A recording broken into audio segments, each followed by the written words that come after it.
Cinema സൗഹൃദ സംഘങ്ങളിൽ സിനിമയുടെ കൂട്ടായ്മയിൽ ഈ അടുത്ത കാലം വരെ സിദ്ദിഖ് വരുന്നു എന്ന് പറഞ്ഞാൽ കേട്ട് നിൽക്കുന്നവൻ ചോദിക്കും, നടൻ സിദ്ദിഖോ സംവിധായകൻ സിദ്ദിഖോ? അതൊന്ന്. ലാലേട്ടൻ വരുന്നു എന്ന് ആരെങ്കിലും പറഞ്ഞാൽ പെട്ടെന്ന് ചോദിക്കും, ഏത് മോഹൻലാലോ അതോ സിദ്ദിഖ് ലാലിലെ ലാലോ? അങ്ങനെ സിദ്ദിഖ് എന്ന പേരിനോടൊപ്പം ഏറ്റവും കൂടുതൽ നമ്മൾ പറഞ്ഞ മറ്റൊരു പേരുകാരൻ. ഈ വേദിയിലേക്ക് അദ്ദേഹത്തെ സ്വാഗതം ചെയ്യുമ്പോൾ അദ്ദേഹം ചെയ്ത സിനിമകളുടെ എണ്ണമോ നിർമ്മിച്ച സിനിമകളുടെ എണ്ണമോ അദ്ദേഹം സിനിമയിലൂടെ തന്റെ കിരീടത്തിലേക്ക് വെച്ചു ചേർത്ത പൊൻതൂവലുകളുടെ എണ്ണമോ ഒന്നും ഞാൻ പറയുന്നില്ല. സിദ്ദിഖ് എന്ന ഈ അതുല്യ സംവിധായകനോടൊപ്പം ഏറ്റവും കൂടുതൽ ഹിറ്റ് ചിത്രങ്ങൾ ചെയ്ത, അല്ലെങ്കിൽ ആ പേരിനോടൊപ്പം സ്വന്തം പേരെഴുതി ചേർത്ത മറ്റൊരാൾ, അദ്ദേഹമല്ലാതെ ആരാണ് ഈ എപ്പിസോഡിൽ ആദ്യമായി വരേണ്ടത്? സ്നേഹപൂർവ്വം ബഹുമാനപൂർവ്വം ഓർമ്മയിൽ നിന്നും സിദ്ദിഖ് എന്ന ഈ ലക്കത്തിലേക്ക് സ്വാഗതം ചെയ്യുന്നു പ്രിയപ്പെട്ട ലാൽ സർ.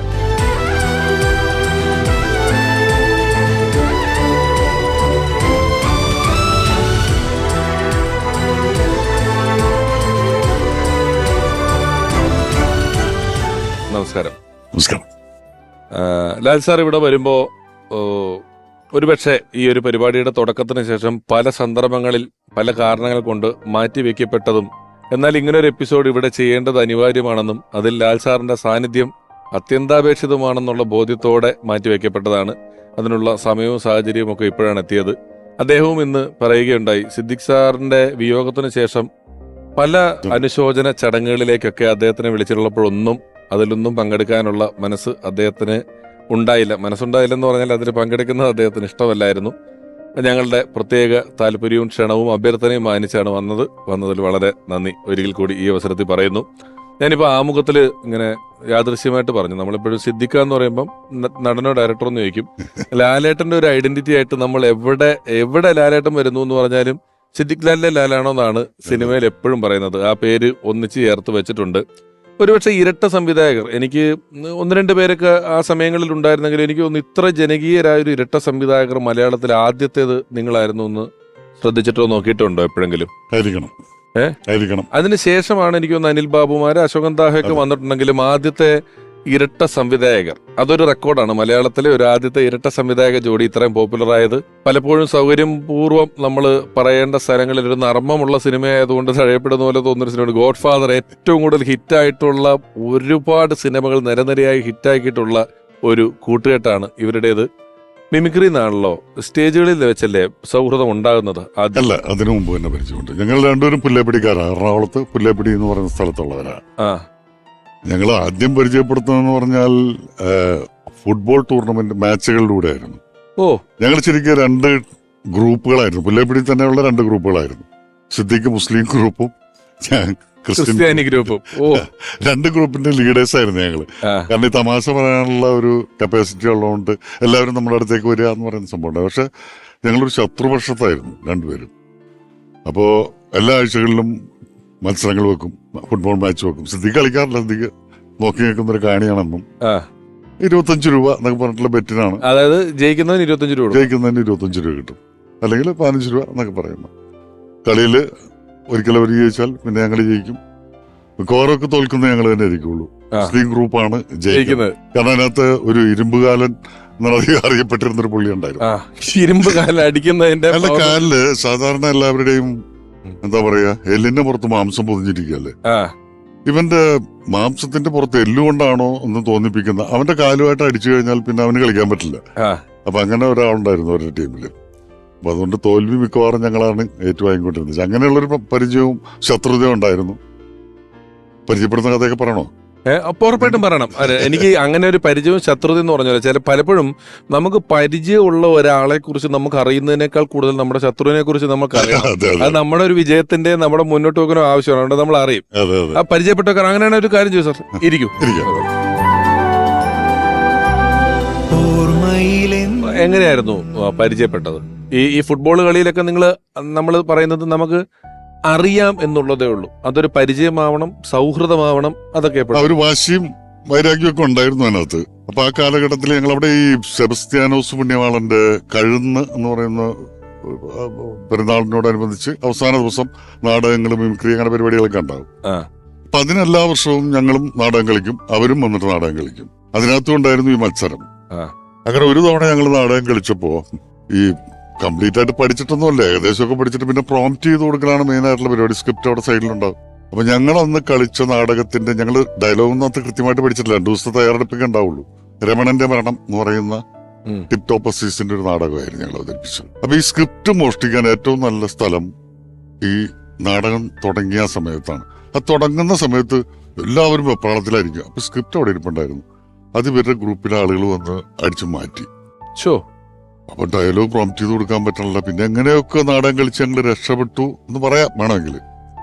അതൊരു വലിയൊരു ക്ഷീണവും വൈരാഗ്യമായിട്ട് കിടക്കുകയായിരുന്നു. അപ്പൊ ആ ഇടക്കാണ് സിദ്ദിഖും ഗ്രൂപ്പും കൂടിയിട്ട് എന്തോ പണം സംഭരിക്കാൻ വേണ്ടിയിട്ട് ഒരു മാജിക് ഷോ അവരുടെ സ്കൂളിൽ വെച്ചു. ദാറുൽ ഉലൂം ഹൈസ്കൂൾ സ്കൂളുണ്ട്, അവിടുത്തെ ഓഡിറ്റോറിയത്തിൽ ടിക്കറ്റൊക്കെ വിറ്റിട്ട്. അപ്പോ മജീഷ്യൻ ഒരു കിണ്ണായി, പ്രൊഫസർ കിണ്ണായി എന്ന് പറഞ്ഞ ആളുടെ മാജിക് ഷോ ആണ്. ആ കിണ്ണായിയെ കൂടി സിദ്ദിഖ് പലപ്പോഴും മിമിക്രിക്ക് പോകാറുണ്ടായിരുന്നു പരിപാടികൾക്ക്. മിക്കവാറും ഇടി കിട്ടുന്ന പരിപാടിയാണ്. അപ്പൊ ഈ പുള്ളിക്കാരൻ വന്ന് ഷോ തുടങ്ങി ഒരൈറ്റം. അപ്പൊ നല്ല നല്ല മജീഷ്യനല്ല, അവതരണമൊക്കെ വളരെ മോശമാണ്. പുള്ളി ഒരു ഐറ്റം വന്നിട്ട് പറഞ്ഞ് അടുത്ത എന്നെ ഈ പെട്ടിയിലാക്കി ചങ്ങലക്കിട്ട് പൂട്ടും. പൂട്ടിക്കഴിഞ്ഞ് 10 സെക്കൻഡിനുള്ളിൽ ഞാൻ നിങ്ങളുടെ ഇടയിൽ നിന്നും നടന്നു വരും. ഇതൊന്നും പറയേണ്ട കാര്യമില്ല. ചങ്ങലക്കിടക്ക് പൂട്ടിക്കഴിഞ്ഞിട്ട് ഒട്ടും പ്രതീക്ഷിക്കാണ്ട് കയറി വരിക എന്ന് പറയുന്നതാണ് എന്റെ ഒരു മാജിക്. ഇയാളത് ആദ്യം അനൗൺസ് ചെയ്തു. ഇത് കേട്ട ഉടനെ ഇയാൾ പെട്ടിയിൽ നടക്കുന്ന സമയത്ത് ഈ സ്റ്റേജിൽ നിന്ന് 2 വാതിലുകളാണ് പുറത്തേക്കുള്ളത്. അത് രണ്ടും ഞങ്ങളുടെ ഗ്രൂപ്പുകൾ പോയിട്ട് ഒന്ന് ഒരു ഗ്രൂപ്പ് അടച്ചു, ഒന്ന് ഇപ്പുറത്തും ഞങ്ങൾ പുറത്തുനിന്ന് അടച്ചു. എന്നിട്ട് അവിടെ കാവല് വന്നു. ഇയാള് പെട്ടിക്കകത്ത് കയറി കഴിഞ്ഞാൽ പുറകെ കൂടി ഇറങ്ങി പോകാനുള്ള വഴിയുണ്ട്, കർട്ടന്റെ അതിലെ കൂടി പോവാം. പുള്ളി വന്നിട്ട് ഈ വാതിൽ മുട്ടു തുടങ്ങി. ഞങ്ങൾ എന്ത് ചെയ്തു, തുറക്കില്ല. അപ്പൊ ഇവരുടെ സംഘാടകർ കുറെ കഴിഞ്ഞിട്ടാണ് വരുന്നത്. അപ്പൊ ഈ ഓഡിയൻസ് മുഴുവനും പുറകോട്ട് തിരിഞ്ഞിരിക്കുക, ഇപ്പൊ കിണ്ടായി വരും എന്ന് പറഞ്ഞിട്ട്. അത് അവസരം വന്ന് ഇവർ കോംപ്രമൈസ് ഒക്കെ സംസാരിച്ചു. ഒരു അരമണിക്കൂർ കൊണ്ട് സമ്മതിച്ച് ഞങ്ങൾ തുറന്നു കൊടുത്ത് ഇദ്ദേഹം പോയി. അങ്ങനെ അരമണിക്കൂറിന് ശേഷം വയർത്തൊലിച്ച് കിണ്ണായി എന്റെ ഇടയിൽ കൂടി വന്ന ആ പരിപാടി പൊളിഞ്ഞ് പാളീസായി. അങ്ങനെ ഒരു വൈരാഗ്യ ബുദ്ധിയോട് ഞങ്ങളൊരു പ്രതികാരം ചെയ്തു. ഒരു സ്ക്രിപ്റ്റ് മോഷണത്തിന് ഒരു മാജിക്കാരന്റെ. അതെ. പക്ഷെ അതോടെ വലിയ ശത്രുതയിലിരിക്കുകയാണെങ്കിലും ഒരു മാസം കഴിഞ്ഞിട്ടുണ്ടാവില്ല, സിദ്ദിഖും കരീം എന്ന് പറയുന്ന എന്റെ സുഹൃത്തും കൂടിയിട്ട്, സുഹൃത്തല്ല സിദ്ദിഖിന്റെ സുഹൃത്താന്ന്, എന്നെ കാണാൻ വേണ്ടിയിട്ട് വന്നത് ഈ രമണന്റെ മരണം എന്ന് പറയുന്ന നാടകത്തിന്റെ സ്ക്രിപ്റ്റ് ഒന്ന് തരാവോ ഞങ്ങൾക്ക് കളിക്കാനായിട്ടാണ്. അപ്പൊ ഞാൻ പറഞ്ഞു പിന്നെന്താ, വേറെ മനസ്സിന്റെ അകത്ത് നമുക്ക് ശത്രുതയൊന്നും ഇല്ല, രസമുള്ള പിന്നെന്താ തരാമെന്ന് പറഞ്ഞു. സ്ക്രിപ്റ്റ് കൊടുത്തു കഴിഞ്ഞപ്പോൾ ഇവര് പറഞ്ഞു ഞാൻ ആ നാടകത്തിൽ ഒരു ശങ്കർജി എന്ന് പറയുന്ന ഒരു ക്യാരക്ടറാണ് അന്ന് അവതരിപ്പിച്ചത്, അത് ലാലി തന്നെ വന്ന് ചെയ്തു തരാമോ എന്ന് ചോദിച്ചു. നമ്മൾ ചെയ്യാം, കുഴപ്പമില്ല. അപ്പൊ എറണാകുളത്ത് സിറ്റി ജിംനേഷ്യം എന്ന് പറയുന്ന ഒരു ജിംനേഷ്യം ഉണ്ട്. അതിനകത്ത് വൈകുന്നേരം ആയി കഴിഞ്ഞാൽ ഫ്രീ ആവും. അവിടെയാണ് റിഹേഴ്സൽ ക്യാമ്പ്. അപ്പൊ ഞാൻ റിഹേഴ്സലിന് വേണ്ടി അങ്ങോട്ട് പോയി. എന്റെ കൂട്ടത്തില് ഈ ക്രിസ്ത്യാനി ഗ്രൂപ്പ് മൊത്തത്തിൽ അവിടെ വന്നു.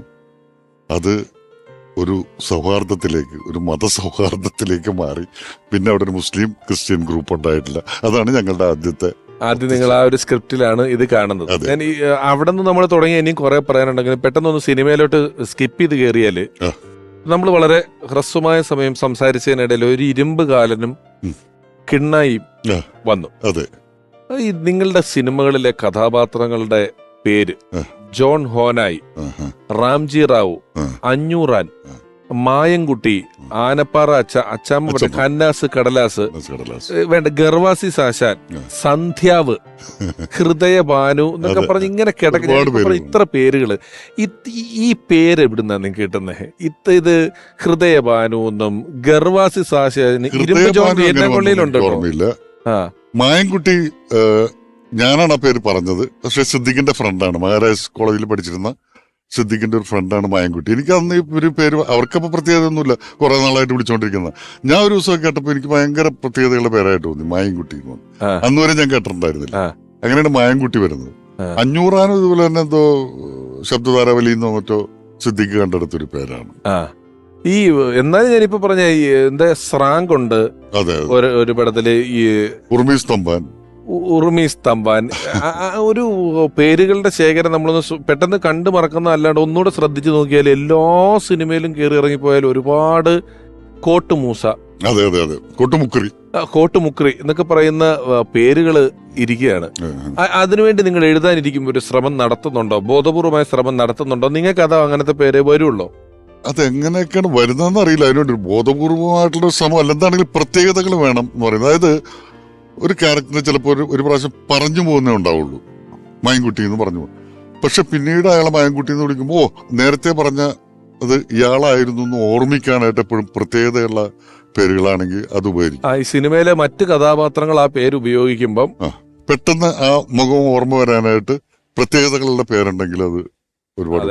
സിനിമയുടെ പേരുകളും അങ്ങനെ തന്നെ നോക്കിയാൽ നിങ്ങളുടെ സിനിമയുടെ പേരുകളാണ് പിന്നീട് അത് നിങ്ങൾ ശ്രദ്ധിച്ചിട്ടില്ലെന്ന് തോന്നുന്നു. പിന്നെ നാട്ടുകാർ പറഞ്ഞപ്പോൾ ശ്രദ്ധിച്ചത് ഞാൻ പണ്ട് വായിച്ചിട്ടുണ്ട് ഈ ഇംഗ്ലീഷ് പേരുകൾ. അതെ, ആദ്യത്തെ പേര് ശരിക്കും റാംജി റാവ് സ്പീക്കിംഗ് ഫാസിൽ സാറാണ് അത് സജസ്റ്റ് ചെയ്തത്.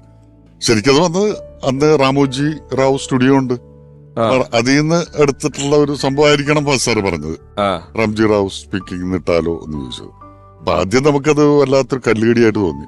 അത് കഴിഞ്ഞ് ഞങ്ങളിരുന്ന് ആലോചിച്ചപ്പോഴാണ് അതാണ് കൃത്യമായിട്ടുള്ള പേര്. കാരണം വെച്ചാൽ അതുവരെയും പറഞ്ഞു വരുന്ന ഒരു ദാരിദ്ര്യത്തിന്റെ നാടക കമ്പനിയുടെയും കഥ പറഞ്ഞു വന്നിട്ട് ശരിക്ക് കഥയിലേക്ക് കയറുന്നത് ഈ റാംജി റാവു വരുമ്പോഴാണ്. റാംജി റാവുവിന്റെ ഫോൺ വരുന്നത്. അപ്പൊ അതല്ല പേരെങ്കിൽ ആദ്യം ഞങ്ങൾ ഇട്ടിരുന്ന നൊമ്പരങ്ങൾക്ക് സുല്ലെന്നായിരുന്നു ഇട്ടിരുന്നത്.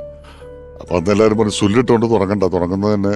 പക്ഷെ നൊമ്പരങ്ങൾക്ക് ആ സുല്ല്, നെഗറ്റീവിന് സുല്ലിടുമ്പോ പോസിറ്റീവ് ആവും, അതുപോലെ അത് വേണ്ട എന്ന് പറഞ്ഞിട്ടാണ് ഈ പേരിനെ പറ്റി ആലോചിച്ചപ്പോ ശരിയാണ്. വേറൊരു കഥ പറഞ്ഞു വന്നിട്ട് പെട്ടെന്ന് രണ്ടാമതൊരു കഥ തന്നെ മാറിയാണ് റാംജി റാവു. അപ്പൊ അപ്പോഴാണ് കഥയിലേക്ക് കയറുന്നത് എന്നുള്ളൊരു തോന്നലുണ്ടാക്കാൻ പടത്തിന്റെ പേര് ഇതാ ആണെങ്കിൽ നന്നായിരിക്കും. അതല്ലെങ്കിൽ നല്ലൊരു കഥ വന്നിട്ട് പെട്ടെന്ന് മാറിപ്പോയില്ല. അന്നോളം എനിക്ക് തോന്നുന്നില്ല വില്ലന്റെ പേര് ടൈറ്റിൽ റോളിൽ വരുന്ന ഒരു പടം ഉണ്ടായിട്ടുണ്ടെന്നുള്ളത്. ഹീറോയുടെ പേരുകളെല്ലാം ഏതോ കാലത്ത് എത്രയോ കാലത്ത് വന്നിട്ടുണ്ട്.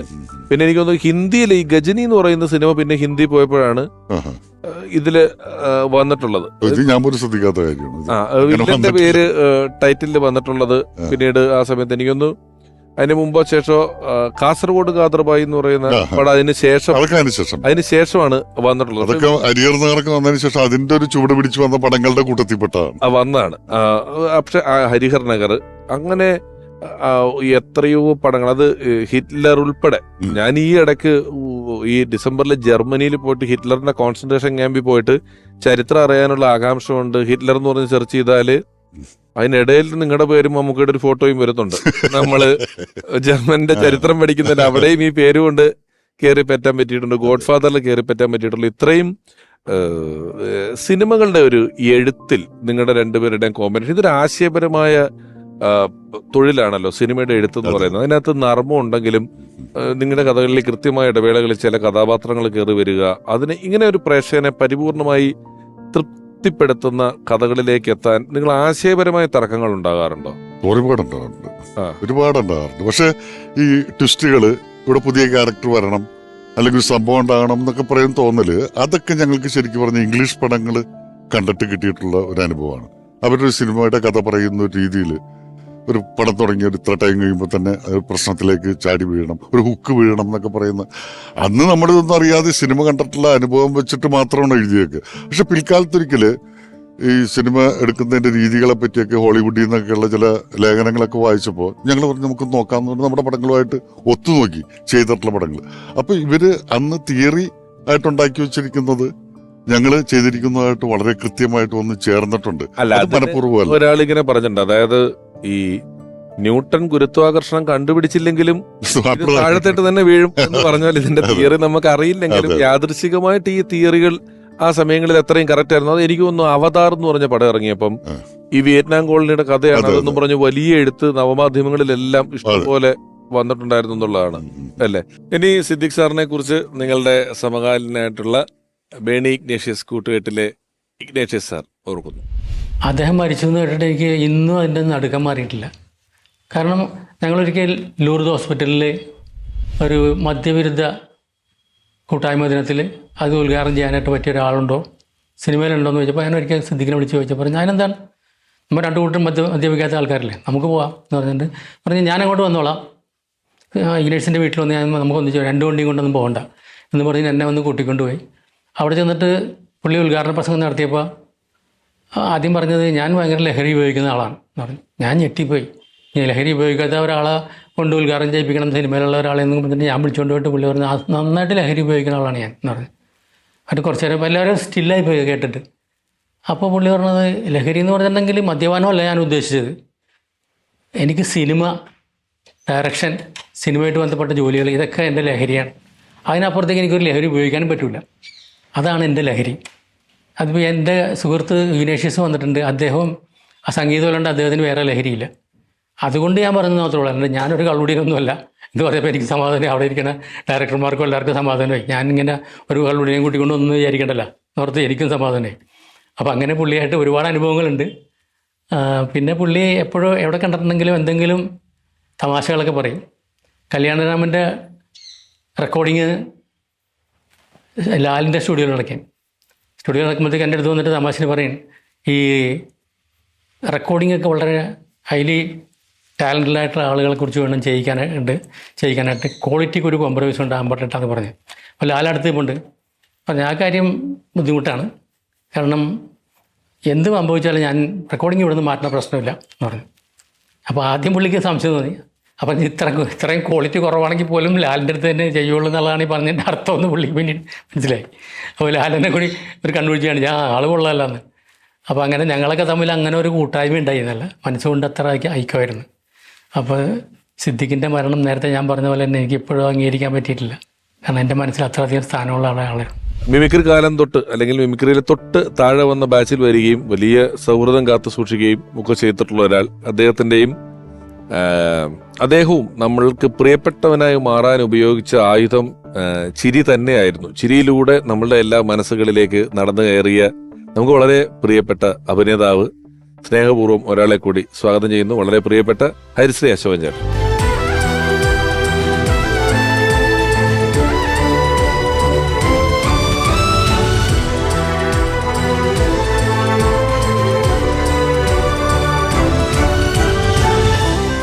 അശോകൻ ചേട്ടാ, ഒരിക്കൽ കൂടി സ്വാഗതം. എങ്ങനെ പേര് പറഞ്ഞു പോയ കൂട്ടത്തിൽ ഇതിന് തൊട്ടു മുമ്പ് സംസാരിക്കുമ്പം പ്രത്യേക പേരുകൾ പറഞ്ഞു പോയതിൽ സന്ധ്യാവിനെ കുറിച്ച് ഒരു വരി പറഞ്ഞു പോയിരുന്നു. ഈ സന്ധ്യാവേ, ഈ ജനാർദ്ദൻ ചേട്ടൻ സന്ധ്യാവേ എന്ന് വിളിക്കുമ്പം ഒരാവശ്യമില്ലാണ്ട് ഇന്ധനം ചേട്ടൻ ഞാൻ കണ്ടിട്ടുണ്ട് നല്ലതാന്ന് പറയുന്നതുകൊണ്ട് ഒരു കാര്യമില്ല അത് ഏറ്റുപിടിക്കേണ്ടത്. പുള്ളി പ്രൊമോട്ട് ചെയ്യുക ഈ വന്ന ആളെ.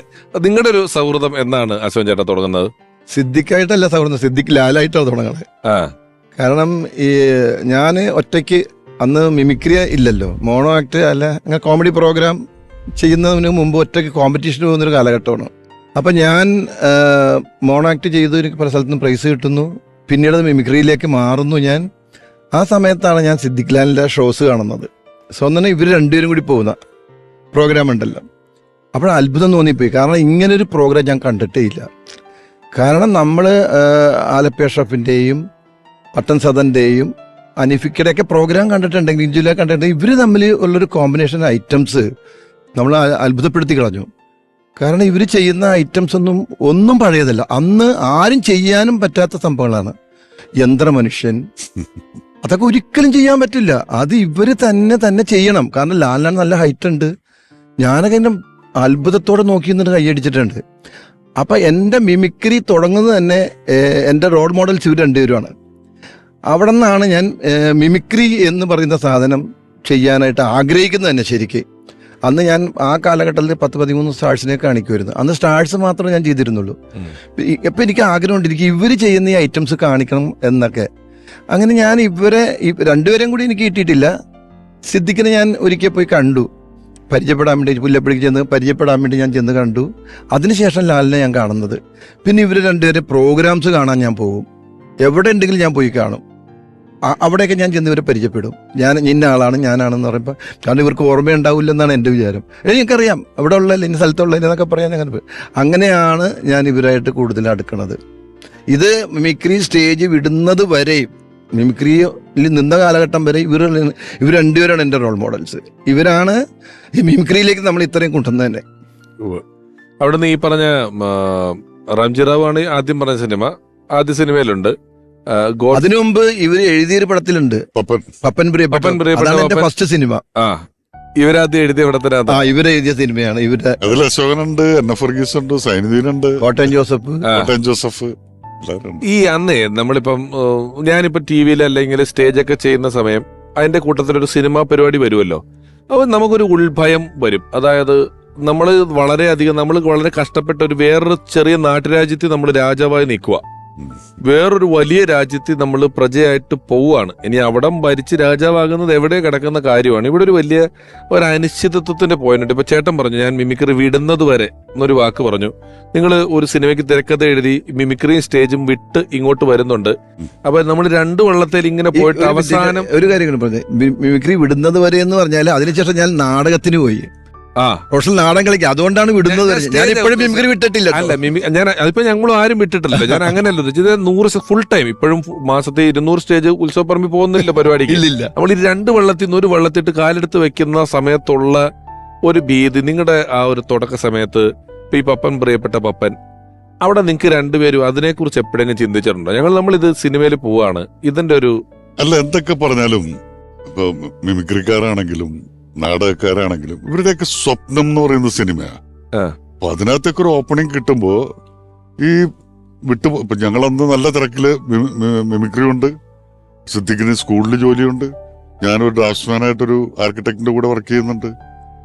പക്ഷെ ഈ ഫസാറ് വിളിച്ചു കഴിഞ്ഞപ്പോ പിന്നെ ഇതൊന്നും കളയാനൊന്നും ആലോചിക്കാനുണ്ടായിരുന്നില്ല. സിദ്ദിഖിന് കുറച്ച് തടസ്സങ്ങളൊക്കെ വീട്ടിലൊക്കെ ആരൊക്കെ പറഞ്ഞിരുന്നു.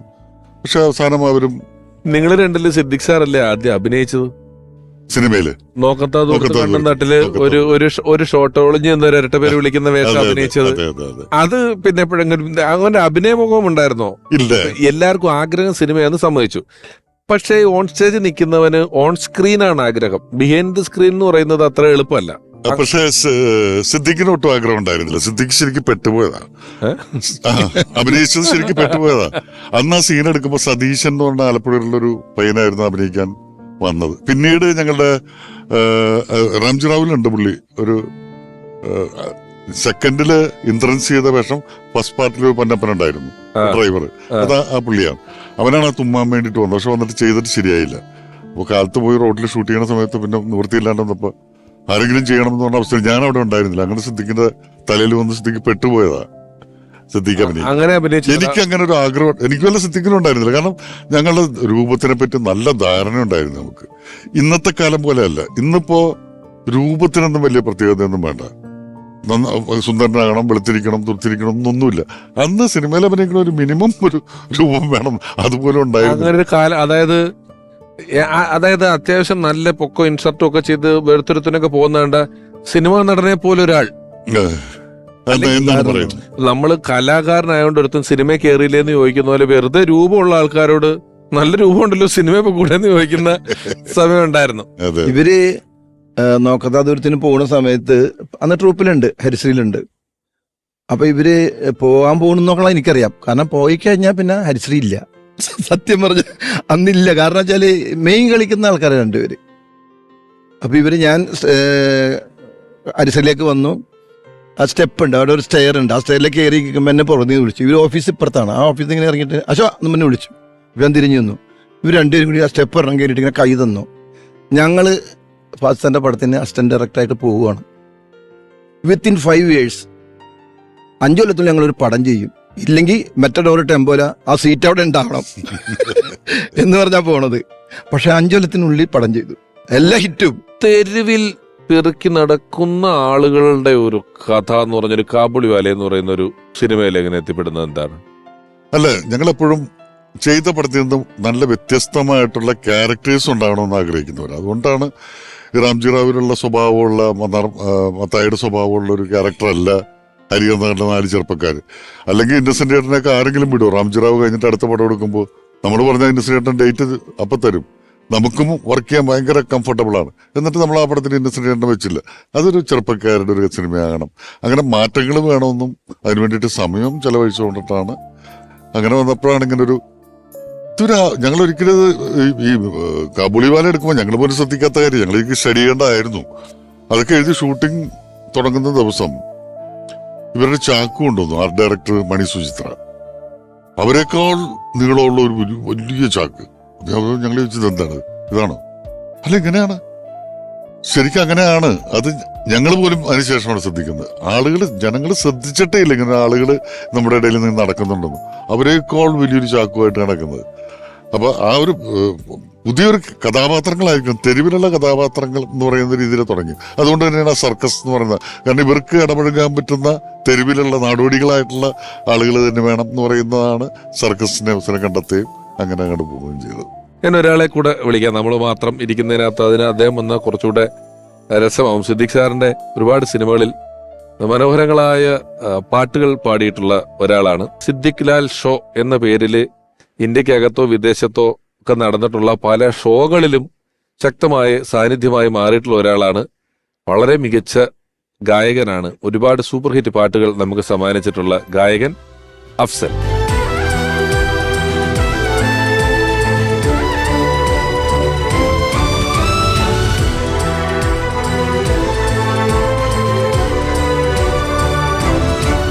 അഫ്സൽക്ക, ഒരിക്കൽ കൂടി സ്വാഗതം. സന്തോഷം. സിദ്ദിഖ് സാറിന്റെ കൂടെ സ്റ്റേജ് ഷോസ് പോയിട്ടുണ്ട്, ഇഷ്ടംപോലെ പടങ്ങളിൽ പാടിയിട്ടുണ്ട്.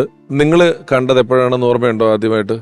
സിദ്ദീഖ് അണ്ണനെ ആദ്യമായിട്ട് ഞാൻ കാണണം, ഞങ്ങൾ തമ്മിൽ ചെറിയൊരു ബന്ധമുണ്ട് ശരിക്കും. ബന്ധുക്കളുമാണ്. കാരണം എൻ്റെ ഫാദറും സിദ്ദീഖ് അണ്ണൻ്റെ ഫാദർ ഇസ്മായിൽ അണ്ണനും വളരെ ഫ്രണ്ട്സുമാണ്, എന്നാൽ റിലേറ്റീവ്സുമാണ്. അപ്പോൾ അവർ തമ്മിലുള്ള ഒരു ബന്ധം വീട്ടിലൊക്കെ പണ്ട് വരുമായിരുന്നു. ഞാനൊക്കെ വളരെ ചെറുതായിരുന്നു. പക്ഷെ സിദ്ദീഖ് അണ്ണനെ ഞാൻ കാണുന്നത് ഈ റാംജി റാവ് സ്പീക്കിംഗ് എന്ന സിനിമ, സിദ്ദീഖ് ലാൽ ഇവരെ ആ ഒരു കൂട്ടുകെട്ടിൽ പിറന്ന ഫിലിമിൽ കണ്ടപ്പോഴാണ്. നമ്മൾ ബന്ധമുണ്ടെന്ന് തന്നെ അറിയുന്നത് അപ്പോഴാണ്. പക്ഷേ പാപ്പമാര് തമ്മിൽ ഭയങ്കര ക്ലോസ് ആയിരുന്നു. പിന്നെ ഞാൻ സിനിമകളിൽ പാടി തുടങ്ങിയത് ലാലേട്ടൻ പ്രൊഡ്യൂസ് ചെയ്ത കല്യാണരാമനിലാണ് തുടങ്ങുന്നത്. അതിന് ശേഷമാണ് സിദ്ദീഖ് അണ്ണൻ്റെ സിനിമകളിൽ പിന്നീട് പാടിയിട്ടുള്ളത്. ബോഡി ഗാർഡിലും ഭാസ്കർ ദി റാസ്കളും ഒക്കെ പാടിയത്.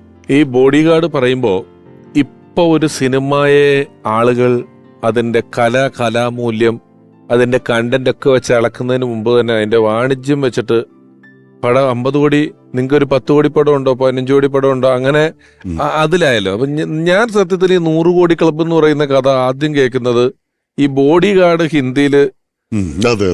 ഞാൻ അതിനു മുമ്പ് ഈ കഥ ഞാൻ കേട്ടിട്ടില്ല. അതിപ്പോ ഇപ്പൊ അടുത്താണെങ്കിലും 100 കോടി ക്ലബ്ബിൽ കയറുന്ന ഒരു പടം, അത് മലയാളത്തിന്റെ റീമേക്ക് ആണെന്ന് പറഞ്ഞ് ഹിന്ദി പടം വരെ ചെയ്യുന്നു. അപ്പൊ നമ്മുടെ ഒരു സംവിധായകൻ ഇവിടുന്ന് പോയി അത് എല്ലാ ഭാഷയിലും അവിടെ തമിഴ് ചെയ്യുന്നു, അതിനുശേഷം ഹിന്ദി ചെയ്യുന്നു, അത് 100 കോടി ആവുന്നു. അതെല്ലാം സിദ്ദിഖയുടെയാണ്. സിദ്ദിഖ് ആദ്യം ഒറ്റയ്ക്ക് സംവിധാനം ചെയ്യുന്ന പടം ലാൽ സാറാണ് നിർമ്മിച്ചത്. അതിന്റെ ഒരു ഡിസ്കഷൻ എങ്ങനെയാണ് വരുന്നത്? ഞങ്ങൾ രണ്ടുപേരും മാറി മാറി ഇതായിട്ട് ചെയ്യാം, ഒരാള് ഡയറക്റ്റ് ചെയ്യാം, ഒരാൾ പ്രൊഡ്യൂസ് ചെയ്യാം എന്നുള്ള തീരുമാനത്തിലെത്തിയപ്പോൾ സ്വാഭാവികമായിട്ടും വന്നതാണ്. അതിനകത്ത് പ്രത്യേകിച്ച് കാരണങ്ങളൊന്നുമില്ല. അഫ്സലൊക്കെ വന്ന സ്ഥിതിക്ക് ഞാൻ ചോദിക്കുകയാണ്, അശോകൻ ചേട്ടൻ ശ്രദ്ധിച്ചിട്ടുണ്ടാവും ഇവരുടെ സിനിമകളിലെല്ലാം പാട്ടുകൾ ഇതേപോലെ ഇങ്ങനെ കാലത്തെ അതിജീവിച്ച് മുന്നേറി പോകുന്ന ഒരുപാട് മനോഹരമായ പാട്ടുകൾ ഉള്ള സിനിമകളാണ് ചെയ്തിട്ടുള്ള എല്ലാം. അതെല്ലാം അതിൻ്റെതായ ട്രെൻഡിനും, ഇപ്പം 1000 കിനാക്കൾ എന്ന് പറയുന്ന പാട്ടെടുത്താൽ, അല്ലെങ്കിൽ അതിന്റെ നാടകഗാനം പോലൊരു പാട്ടുണ്ടല്ലോ ആദ്യം, പാൽസരണികളിൽ, അത് വല്ല പൂക്കാലം വന്നു പൂക്കാലായിക്കോട്ടെ, മന്ത്രി കൊച്ചമ്മ ആയിക്കോട്ടെ, ഈ പാട്ടിന്റെ ഇടപാടിൽ ആരാണ് കൂടുതൽ അഭിപ്രായം പറയുന്ന ആള്? നിങ്ങൾ രണ്ടുപേരില്? ഞാൻ തന്നെ ആയിരിക്കും. എനിക്കത് വളരെ താല്പര്യമുള്ള വിഷയമാണ്. പാട്ട് മാത്രമല്ല, എനിക്ക് ഡബിങ്, എഫക്ട്സ്, സൗണ്ട്സ് എടുക്കുന്നത്, മിക്സിങ്, ഈ കാര്യത്തിലൊക്കെ എനിക്ക് ഭയങ്കരമായിട്ടുള്ള താല്പര്യം. ആ താല്പര്യമാണ് ശരിക്കും ഞാൻ സ്റ്റുഡിയോ തുടങ്ങാനൊക്കെ ഉള്ള കാരണം. എനിക്ക് ആ ശബ്ദത്തിന്റെ സൈഡ് ഭയങ്കര ഇഷ്ടമായിരുന്നു. അതിന്റെ പേരില് പാട്ടേരിയ വരുമ്പോ കൂടുതലായിട്ട് എന്റെ അഭിപ്രായത്തിന് സിദ്ദിഖ് ഒരുപാട് വില കൽപ്പിക്കും. അതിനകത്ത് എന്തെങ്കിലും അഭിപ്രായമോ ട്യൂണൊന്നും ഇവിടെ മാറ്റാന്നൊക്കെ പറയുന്നത് സിദ്ദിഖ് ഓക്കെ. അഫ്സലേക്ക് ഇവരുടെ സിനിമയിൽ ഇഷ്ടപ്പെട്ട ഒരു പാട്ട് ഞങ്ങൾക്ക് വേണ്ടി ഒരു 2 വരി പാടാൻ പറഞ്ഞു. നമ്മളൊക്കെ ചെറുപ്പത്തിലെ സിനിമകൾ കണ്ടുകൊണ്ടിരിക്കുമ്പോൾ റാംജി റാവ് സ്പീക്കിംഗ് വന്നപ്പോഴാണ് നമ്മൾ നോർമലി നമ്മുടെ മ്യൂസിക് ഡയറക്ടേഴ്സ്, അതായത് രവീന്ദ്ര മാഷ്, ജോൺസൺ മാഷിന്റെ ഒക്കെ പാട്ടുകളാണ് നമ്മൾ റാംജി റാവ് സ്പീക്കിംഗ് വന്നപ്പോൾ വേറൊരു തലത്തിലുള്ള പാട്ടുകളാണ് നമുക്ക് കിട്ടിയത്, ബാലകൃഷ്ണൻ സാറിന്റെ. അപ്പൊ അതൊരു എന്താ പറയുക, ഒരു ഫ്രഷ്നെസ് ആയിരുന്നു പാട്ടുകൾക്ക്. അപ്പൊ അന്നാണ് എസ് ബാലകൃഷ്ണൻ എന്നുള്ളൊരു മ്യൂസിക് ഡയറക്ടറെ കുറിച്ച് മലയാളികൾ അറിയുന്നതെന്ന് എനിക്ക് തോന്നുന്നത്. അതുപോലെ ബിച്ചു തിരുമല സാറിന്റെ നിർബന്ധമായിട്ടും പറയണം. അതെ, തീർച്ചയായിട്ടും. അതെ, അത്രയും വെഴ്സറ്റൈൽ ആയിട്ടുള്ള വരികള് പല പടത്തിലുണ്ട്. മാജിക് ആണ് പുള്ളി. ഈ കൊച്ചു കൊച്ചു വാക്കുകൾ വെച്ചിട്ട് എഴുതിപ്പോ അതിന് മനോഹരമായ ഭംഗിയുണ്ടാവും. വെറുതെ പെറുക്കി വെക്കലല്ല, നല്ല അത് വളരെ ഫാസ്റ്റ് ആയിട്ട് പുള്ളി എഴുതും. അതും നീർപ്പളുങ്കുകൾ പോലെയുള്ള പാട്ടുകൾ ഒരു വശത്ത് എഴുതുകയും, എലി തുമ്മിയാൽ മല വീഴുമോ, എരിതിയിൽ ചിരിവേവുമോ, കലഹം കൂടും ഉലകം നേട് പലതും കാട്ടി ഇതിലെ പായുമൊരു പുഴയുടെ തിരയുടെ നുരയുടെ തരി. ഈ ഒരു സൗഹൃദ സംഘത്തിലെ പച്ചവൻ ചേട്ടൻ ലാലൻ ഇവരൊക്കെ ഇങ്ങനെ ആ കാലത്ത് വളരെ സൗഹൃദമാണ്. ഒരാളെ കൂടെ വിളിക്കുകയാണ്. കേരളത്തില് ആയിരക്കണക്കിന് ചെറുപ്പക്കാരുടെ ഉപജീവന മാർഗമായി മാറി മിക്സ് പരേഡ് എന്ന് പറയുന്ന ഒരു കലാരൂപം. ഒരാള്, രണ്ടാള്, മൂന്നാള് എന്നൊക്കെ പറഞ്ഞ് ഒറ്റയും തെറ്റയുമായിട്ട് ചിഹ്നിച്ചിതിൽ കിടന്ന ആ ഒരു ആർട്ട് ഫോം രൂപീകരിച്ച് ആദ്യമായിട്ട് നിരന്ന് നിന്ന 4-5 പേര്. അവരിൽ ഒരാളാണ് വരുന്നത്. ഇവരുടെ സന്തത സഹചാരിയാണ്, സുഹൃത്താണ്. സിദ്ദിഖ് ലാൽ കൂട്ടുകെട്ട് സിനിമയിൽ വളരെ വലിയ ആൾക്കാരായി നിൽക്കുമ്പം നമ്മൾ ഏറ്റവും താഴേക്കിടയിൽ നിൽക്കുമ്പോൾ ഇതിന്റെ ഇടയിൽ ഇങ്ങനെ ബഫർ ചെയ്യാൻ പാകത്തിന് നമുക്ക് അവരോടൊരു ബന്ധമുണ്ടെന്ന് നമുക്ക് തോന്നുന്ന രീതിയിൽ നമ്മുടെ ഇടയിൽ നിന്ന ഒരാളാണ്. വളരെ സ്നേഹത്തോടെ ബഹുമാനത്തോടെ സ്വാഗതം ചെയ്യുന്നു പ്രിയപ്പെട്ട KS പ്രസാദ്.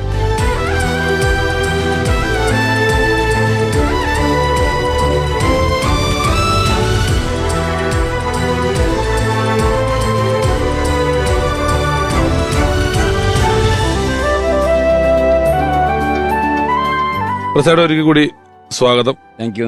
നിങ്ങൾ സിദ്ദിഖ് സാറിന്റെ ഓർമ്മകളിലൂടെ യാത്ര പോയിക്കൊണ്ടിരിക്കുകയാണ്. നിങ്ങൾ കലാഭവനിൽ നിന്നല്ലേ പരിചയം? ഇതുപോലെ അതിന് മുമ്പ് ഒരു പരിചയമല്ലല്ലോ? അതിന് മുമ്പ് പരിചയമുണ്ട്. എങ്ങനെയാ അത്? ലാലായിട്ട് വളരെ പണ്ടേ പരിചയമുണ്ടല്ലോ. ഞങ്ങൾ ഒരുമിച്ച് പഠിച്ചത്. ഞങ്ങൾ 6ാം ക്ലാസ് മുതൽ ഒരുമിച്ചാണ് പഠിച്ചത്. അത് മാത്രമല്ല, ഞാൻ ഈ മറ്റ് മത്സരങ്ങൾ വിട്ട് ആദ്യമായിട്ട് ഒരു സ്റ്റേജ് പുറത്ത് ചെയ്യുന്നത് ലാലിന്റെ വീടിനടുത്തുള്ള കഴുന്ന്, നേരത്തെ പറഞ്ഞ പോലത്തെ ആ കഴുന്ന് പരിപാടി. അതാണ് ഫസ്റ്റ് സ്റ്റേജ് 75-ല്. അപ്പൊ ഇവര് തമ്മിൽ പരിചയപ്പെട്ടിട്ടില്ല. ഇവര് തമ്മിൽ വലിയ അടുപ്പമില്ലാന്ന് എനിക്ക് തോന്നുന്നു. ഒരു 79 80 എന്നെ പഠിപ്പിച്ച എന്റെ മാസ്റ്റർ, മഹാരാജ് കോളേജിലെ അധ്യാപകൻ, ഒരു പ്രോഗ്രാമിന് ചേരാനെല്ലാവരും എന്നെ വിളിച്ചോണ്ട് പോയി. അപ്പൊ പറഞ്ഞു, വേറെ 2 മിമിക്രിക്കാരും കൂടെ വന്നിട്ടുണ്ട് കേട്ടോ. ഞാൻ പറഞ്ഞു ആയിക്കോട്ടെ എന്ന് പറഞ്ഞു. അപ്പൊ ലാൽ എന്ന് പറഞ്ഞപ്പോ എനിക്ക് പിടികിട്ടിയില്ല. കാരണം ലാലിന്റെ പേര് അതല്ലല്ലോ, ശരിക്കുള്ള പേര് പോൾ മൈക്കിൾ എന്നാ. ചെന്നപ്പോ ഇവര് രണ്ടുപേരും, അപ്പൊ സിദ്ദിഖിനെ കുറിച്ച് ഞാൻ കേട്ടിട്ടുണ്ട്, ആരോ പറഞ്ഞിട്ടുണ്ട് ഇങ്ങനെ, അതല്ലാതെ നേരിട്ട് പരിചയമില്ല. അപ്പൊ ഇവർ രണ്ടുപേരും ചെന്ന് 2 പ്രോഗ്രാം. അപ്പൊ ഞാനിത് കണ്ടു. അപ്പൊ ഇവരുടെ ഇരുമ്പ് മനുഷ്യന് ഞാൻ പറഞ്ഞു, ഞാൻ ശബ്ദം കൊടുക്കാം. ഇരുമ്പ് മനുഷ്യന് വീഴാൻ നേരത്ത് നമ്മള് എന്നുള്ള സൗണ്ട് കൊടുക്കാം, പശ്ചാത്തല സംഗീതം. ഞാൻ അങ്ങനെ ചേരാനെല്ലാവരാണ് ഫസ്റ്റ് സ്റ്റേജ് ചെയ്യുന്നത്. അപ്പൊ ഇവരുടെ ഐറ്റംസിനൊക്കെ എൻ്റെ വക സൗണ്ട് എടുക്കുന്ന ആരും ഇല്ല എന്നവിടെ. അത് കഴിഞ്ഞിട്ട് കുറച്ച് ദിവസം കഴിഞ്ഞപ്പോഴാണ് കലാഭവനിൽ ഞങ്ങളിങ്ങനെ മിമിക്സ് പരേഡ് എന്ന് പറയുന്നത് തുടങ്ങുന്ന ഒരു തുടക്കം വരികയും ഇങ്ങനെ 2 പേര് വരുന്നുണ്ട്. അപ്പം എൻ്റെ അടുത്ത് ആബലശം പറഞ്ഞു, പോളാശാൻ്റെ മോൻ വരുന്നുണ്ട്, അറിയുമെന്ന് ചോദിച്ചു. അപ്പോഴും എനിക്ക് വെടിയിട്ടില്ല. പോൾ മാസ്റ്ററിനെ എനിക്കറിയില്ല, എൻ്റെ ഫാദറിനെ. പിന്നെയാണ് ഇവരാണെന്ന് അറിയുന്നതും. ഞങ്ങളെ ഒരു സ്റ്റേഡിയത്തിൽ വന്ന് ഞങ്ങൾ ഇരുന്ന് ഐറ്റംസ് ഡിസ്കസ് ചെയ്യാറുണ്ട്. പ്രസാദിനെ ഞാൻ അവിടെ കൊണ്ടുപോയിട്ട് സ്റ്റേജ് ചെയ്യിക്കുന്നത് ഭയങ്കര അഭിമാനത്തോടെയാണ്. അത് കണ്ടോടാ, നമ്മൾ ചില സിനിമകൾ കാണിക്കാൻ കൊണ്ടുപോകും. നമ്മൾ കണ്ട പടങ്ങള് ഒരു സിനിമ കാണും, നമ്മുടെ സിനിമയാകും, നമ്മള് അതിന്റെ ഉത്തരവാദിത്വം എന്നിട്ട് അവൻ കണ്ടോണ്ടിരിക്കുമ്പോ ഇങ്ങനെ നോക്കുവാനാ ചില ഹോട്ടലിൽ കൊണ്ട് ഭക്ഷണം എന്ന് പറയുന്ന അവസ്ഥയിലാണ് ഞാൻ ഈ പ്രസാദിന്റെ സ്കൂളിലെ പരിപാടിയൊക്കെ കണ്ടിട്ടുണ്ട്. ഞാൻ ഇവനെ വിളിച്ചുകൊണ്ടോട്ട് ഇന്ന് പ്രസാദിന്റെ ഒരു പരിപാടി, എന്നിട്ട് ഞാൻ പ്രസാദിന്റെ ഒരാളായിട്ട് ഞാൻ നിൽക്കുക. അങ്ങനെയാണ് ആദ്യമായിട്ട് സ്റ്റേജ് ചെയ്യുന്നത്. ഡിസംബറിൽ വിളിച്ചിട്ട് ലാലിനടുത്ത് പറഞ്ഞു, ലാലെ അടുത്ത വർഷം എന്ന് പറയുന്നത് എൻ്റെ 50ാമത്തെ വർഷമാണ്. അതായത് സ്റ്റേജ് പരിപാടിയില്ല പുറമെ. അതായത് ഈ 25 ഡിസംബർ ആകുമ്പോൾ, അതായത് ഇപ്പം 50ാം വർഷത്തിലേക്ക് കടന്നു. എന്നെ ആദ്യം സ്റ്റേജ് കയറ്റിയ ആളാരാന്ന് അറിയുമ്പോൾ ലാലിന് ഓർമ്മയില്ല. ഞാൻ ലാലാണ് എന്നെ പിടിച്ച് കയറ്റിയത്. നമ്മൾ ഒരു ക്ലാസ്സിലാണ് പഠിക്കുന്നത്. ഈ ഒരു ക്ലാസ്സിലാന്ന് പറഞ്ഞിട്ട് ഈ വയസ്സൊക്കെ പറയരുത്. കഥ 75 തുടങ്ങും, എന്നിട്ട് ഒരു ക്ലാസ്സിലാന്ന് പറയുകയും ചെയ്യും ഇവര്. അപ്പൊ അന്ന് അവിടെ നിന്ന് നിങ്ങൾ 5-6 പേര് തുടങ്ങുന്നു. ഇവര് സിനിമയിലേക്ക് പോയല്ലോ. ഇപ്പൊ അശോകൻ ചേട്ടൻ പറഞ്ഞു ഒരു സീറ്റ് ഒഴിവാക്കണേന്ന് പറഞ്ഞിട്ട് അശോകൻ ചേട്ടൻ ഹരിശ്രീന്ന് പോകുന്നു. അല്ലെ, അശോകൻ ചേട്ടൻ ആ സിനിമയിലേക്ക് ഉണ്ട്. പ്രസാദ് ചേട്ടൻ ഏതെങ്കിലും പടത്തിൽ അഭിനയിച്ചു ഇവരുടെ? ഇല്ല. പ്രസാദ് സ്റ്റേജ് വിട്ടിട്ടുള്ള കളി അന്ന് ഏതെങ്കിലും പള്ളി പരിപാടി കാണും. അന്ന് സ്റ്റേജ് പ്രോഗ്രാമിലും പ്രസാദ് ഈ ശബ്ദങ്ങളിലാണ് മിടുക്കൻ. അഭിനയത്തിന്റെ കാര്യത്തില് ആളിത്തിരി വരുന്നില്ല. അങ്ങനെ ഞാൻ എല്ലായിടത്തും പറയാറുള്ള കാര്യമാണ്. പിന്നെ അല്ല, ഇനി ഒരു കാര്യം പറഞ്ഞ് അവസാനിപ്പിച്ചില്ല. ആ സ്റ്റേഡിയത്തിൽ ഇരുന്നാണ് ഞങ്ങൾ ഐറ്റംസ് പ്ലാൻ ചെയ്യുന്നത്. ഞാൻ ഒരു കഴിഞ്ഞ ആഴ്ച അതിലേക്ക് പോയപ്പോൾ ആ സ്റ്റേഡിയം പൊളിച്ചിട്ടിരിക്കുന്നു. ഞാൻ അവിടെ കുറച്ചേരം നിന്നു. കാരണം ആ സ്റ്റേഡിയം പൊളിഞ്ഞെന്ന് പറഞ്ഞപ്പോൾ എൻ്റെ മനസ്സിന് ആദ്യം ഓർമ്മ വന്നത് ലാലിനെയും സിദ്ദിഖിനെയും. നമ്മളവിടെ ആ സ്റ്റേഡിയത്തിന് ഓർമ്മ എന്ന് പറഞ്ഞാൽ നമ്മുടെ നൊസ്റ്റാൾജി അടിക്കുന്നത്, നമ്മൾ ഫുട്ബോൾ കളിക്കാൻ പോകാറില്ല, ക്രിക്കറ്റ് കളിക്കാൻ പോകാറില്ല. ഓർമ്മ എന്ന് പറഞ്ഞാൽ പഴയ ഐറ്റംസ് ഉണ്ടാക്കുന്നത് അവിടെ ഇരുന്നിട്ട്. അപ്പോൾ അത് കണ്ടു ഞാൻ ലാലായിട്ട് ഇപ്പം പറഞ്ഞു, നമ്മുടെ ആ പഴയ സ്റ്റേഡിയം പൊളിച്ചിട്ടിരിക്കുന്നത് കേട്ടാന്ന് പറഞ്ഞു. നമ്മുടെ അംബേദ്കർ സ്റ്റേഡിയം ബസ് സ്റ്റാൻഡിൻ്റെ അടുത്തുള്ള. അല്ല, നിങ്ങൾക്കെല്ലാം പലപ്പോഴും നമ്മൾ ചർച്ച ചെയ്യുമ്പോൾ നിങ്ങൾക്ക് ആ ഡേറ്റ്, സ്ഥലം, സമയം, ഇപ്പം അശോകൻ ചേട്ടൻ പറയുന്നത് സ്റ്റെപ്പ് ഇറങ്ങുമ്പോൾ കണ്ടു എല്ലാം വളരെ ഒരു സിനിമ കാണുന്നത് പോലെ ഓർമ്മയുള്ള സ്ഥലങ്ങളാണ്. ഇപ്പൊ മിനിഞ്ഞാന്ന് കണ്ട് നടന്ന കാര്യം പറയുന്ന പോലെയാണ് ഇത്രയും ഒരു കാലഘട്ടം മുമ്പുള്ള കാര്യങ്ങൾ പറയുന്നത്. ഈ കലാഭവനിലുള്ള സമയത്തും സ്ഥിരം അവിടെ പോയി കൂടാറുണ്ട്, സ്റ്റേഡിയത്തിൽ ഇരിക്കാറുണ്ട് പോയിട്ട്. അപ്പം ഞാനൊക്കെ കലാഭവനിൽ വന്നതിന് ശേഷം പിന്നെ ഞാൻ ഇവരുടെ ഗ്യാങ്ങിലേക്ക് പോയി ഇരുന്ന് കൂടി. ഞാൻ പറയില്ലല്ലോ, ഗാനങ്ങളുടെ ഇന്റർവെല്ലാണ് ഞാൻ ചൊല്ല. എന്നാലും ഇവരിലേക്ക് വന്ന് ഇഴുകി കയറി പിന്നെ ഇവരായിട്ട് കമ്പനിയായി ഞാൻ സിദ്ദിഖ് ലാലുള്ള ആ സ്റ്റേഡിയത്തിൽ പോയി ഇരിക്കും. അവിടുന്ന് പിന്നെ നടക്കാൻ ഒരു ബ്ലൂ നൈൽ ഹോട്ടലിൽ നിന്നൊരു ചായ കുടിക്കും. ഒരു ചായ കുടിക്കും, കാച്ചില്ല ഒരു ചായ കുടിക്കും. ഒരു ദിവസം ഞങ്ങൾ ഇങ്ങനെ നടന്നു വരുന്ന സമയത്താണ് സരിക എന്താണ് ഒരു ഓഡിയോ കാസറ്റിന്റെ അഡ്വാൻസ് കിട്ടി നമുക്ക് വഴിയിൽ വെച്ച് അബു ഒക്കെ ഞങ്ങൾ സർഗം അപ്പൊ ഒരു ഓഡിയോ കാസറ്റ് ചെയ്യാമോ സിദ്ദിഖ് ലാലിനോടും ചോദിച്ചു. പിന്നെന്താ സിദ്ദിഖ് പറഞ്ഞു, നമ്മൾ പിന്നെന്താ. സിദ്ദിഖ് ഒരു കാര്യത്തിന് മുമ്പോട്ടിറങ്ങില്ല. എനിക്ക് തോന്നണ ഞാൻ ഇല്ലായിരുന്നെങ്കിൽ, അതല്ലെങ്കിൽ എന്നെ പോലത്തെ ഒരാളില്ലെങ്കിൽ സിദ്ദിഖ് ഒന്നും ആവൂല. ഭയങ്കര ഉൾവലിച്ചിന്റെ ആളായിരുന്നു. ഇപ്പൊ ഈ പാകിസ്ഥാന്റെ അടുത്ത് പോകുന്നതും അതിനുമുമ്പ് കലാഭവനിലും ഇൻസ്പിറേഡിൽ പോയി ചേരുന്നതും ഞങ്ങളൊരുമിച്ച് മിക്രി നടത്തുന്നതൊക്കെ ഞാൻ വലിച്ചിട്ട് പോകുന്നു. ഞാൻ പലപ്പോഴും ആലോചിച്ചിട്ടുണ്ട്, ഇയാൾ എങ്ങനെ പോയിട്ട് ഹിന്ദി പടം ചെയ്യും. ഞാനില്ലെങ്കിൽ സിദ്ദിഖ് ഉണ്ടാവില്ല എന്ന് പറഞ്ഞ പോലെ തന്നെയുള്ളൊരു വലിയ കാര്യമാണ്. സിദ്ദിഖ് ഇല്ലായിരുന്നെങ്കിൽ ഞാൻ ഭയങ്കര ബോറനായി പോയെന്നെ. അതാ ഞാൻ അങ്ങോട്ടും ഇങ്ങോട്ടും പറഞ്ഞേ. ഞാൻ ഭയങ്കര കുഴപ്പക്കാരനും കുസൃതി ഉണ്ടാക്കാൻ അലമ്പുണ്ടാക്കാനൊക്കെ താല്പര്യമുള്ള ആളായിരുന്നു. അവസരമൊക്കെ പടത്തിൽ പാടുമ്പം റെക്കോർഡിങ്ങിനൊക്കെ വരലുണ്ടോ? വരാറുണ്ടായിരുന്നു. ബോഡി ഗാർഡ് ആണ് ഞാൻ ഫസ്റ്റ് സിദ്ദിഖ് അണ്ണന്റെ പാടുന്നത്. അപ്പൊ അന്ന് ഒരു ഫുൾ ഡേ റെക്കോർഡിംഗ് ആയിരുന്നു. കാരണം കൈതപ്രമാഷാണ് പാട്ട് എഴുതിയത്. അപ്പോൾ പാട്ട് പാടും, കുറച്ച് ലിറിക്സ് വരും, ഔസേപ്പച്ചൻ സാറ് മ്യൂസിക്കും. അപ്പോൾ ഫുൾ ടൈം ഉണ്ടായിരുന്നു കൂടെ.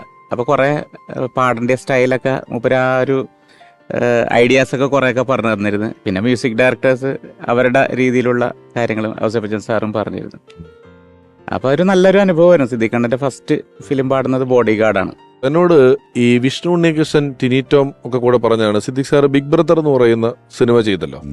അപ്പൊ ബിഗ് ബ്രദർ എന്ന് പറയുന്ന സിനിമ ചെയ്തപ്പോ അതില് സൽമാൻ ഖാന്റെ സഹോദരൻ അർഫാസ് ഖാനോ അങ്ങനെ ഒരാൾ അഭിനയിക്കുന്നുണ്ട്, വില്ലനായിട്ട് അഭിനയിക്കുന്നുണ്ട്. അപ്പം അയാൾ ഹിന്ദിയിലെ വലിയ നിർമ്മാതാവും അതൊക്കെയാണ്. അദ്ദേഹം വന്നിട്ട് ഈ ടിനി ടോമിന്റെയും വിഷ്ണു ഉണ്ണികൃഷ്ണന്റെ ഒക്കെ കൂടെ ഏതോ ഫൈറ്റ് സീനോ എന്തൊക്കെയോ അഭിനയിക്കുകയാണ്. അപ്പം സിദ്ദിഖ് സാർ ഇങ്ങനെ ഇരിക്കുമ്പം ഒരു ഗ്രാറ്റിറ്റ്യൂഡ്, അവരുടെ കൂടെ എനിക്ക് അവസരം തന്നല്ലോ എന്നുള്ളതൊന്നുള്ള പോലെ ടിനിച്ചേട്ടൻ അടുത്ത് പോയിട്ടിരുന്ന് പറഞ്ഞു, സാർ എന്നാലും ഞങ്ങൾക്ക് ഈ അർഫാസ് ഖാനെ പോലൊരു നടൻ, അയാളുടെയൊക്കെ കൂടെ ഞങ്ങൾക്ക് സാർ ഒരു വേഷം തന്നല്ലോ ഒന്ന് എന്നെ കൈകൂപ്പിച്ചത്. അപ്പൊ ഞാൻ അയാളോട് ചെയ്യുന്നത് നിങ്ങളൊന്ന് ആലോചിച്ച് നോക്കിയെന്ന്. ഈ പ്രസാദേട്ടൻ ഒരിടത്ത് വന്നു, സിദ്ദിഖ് സാർ ഇരിക്കുന്ന സ്ഥലത്ത് എന്തോ മീറ്റിംഗ് കിടക്കുമ്പോൾ ഇതുപോലെ പ്രസാദേട്ടൻ വന്ന് അവിടെ ഇരുന്ന് എല്ലാ മാറ്ററും നടക്കുന്നതിനിടെ പെട്ടെന്ന് സിദ്ദിഖ് സാർ പ്രസാദിനോട് ചോദിച്ചു, പ്രസാദിന്റെ മുടി വിഗാണോ എന്ന് ചോദിച്ചു. ഉടനെ പ്രസാദേട്ടൻ അല്ല, വലിച്ചു നോക്ക് വലിച്ചോ, ഒരു കുഴപ്പമില്ല, ഇത് വിഗ് അല്ല എന്ന് 2-3 പ്രാവശ്യം പറഞ്ഞപ്പോ ഇത്ര മോശമായിട്ട് ഒരു കമ്പനിയും വിഗ് ഉണ്ടാക്കൂല. ഇത് നടന്നതാ. അയ്യോ നടന്നത് ഞാൻ സിനിമയുടെ പറഞ്ഞതാണ്. വിയറ്റ്നാം കോളനി പോലെ ഒരു കഥയും അത്രയും വിധത്തിലും തരത്തിലുള്ള കഥാപാത്രങ്ങളും ഒക്കെ ഉള്ളൊരു പടവും ടൈറ്റിൽ തന്നെ പവനരച്ച് എഴുതുന്ന എന്ന് പറയുന്ന വളരെ മനോഹരമായിട്ടുള്ളൊരു പാട്ടായിട്ടാണ് തുടങ്ങുന്നത്. അവിടെ നിന്നാണ് നമ്മൾ കൃഷ്ണമൂർത്തിയുടെ ക്യാരക്ടറെ ഇൻട്രൊഡ്യൂസ് ചെയ്യുന്നതും വരുന്നതും എല്ലാം.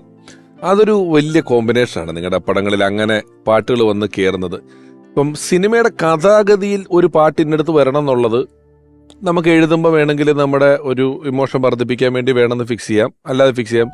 ടൈറ്റിൽ ഒരു പാട്ടാക്കാം എന്നുള്ളത് തോന്നിയത് എങ്ങനെയാണ് ആ പടത്തിന്റെ? അത് ടൈറ്റിൽ ഒരു പാട്ടാക്കാന്നുള്ളതല്ല. ശരിക്കും പറഞ്ഞു കഴിഞ്ഞാൽ അന്ന് ആ സമയത്തൊക്കെ മോഹൻലാല് ലോകത്തുള്ള എല്ലാവരും ഇടിച്ചിട്ട് കഴിഞ്ഞു. ഹിന്ദിയിൽ നിന്ന് വരെ വില്ലന്മാര് വന്ന് അവരൊക്കെ ഇടിച്ചിട്ട് കഴിഞ്ഞു.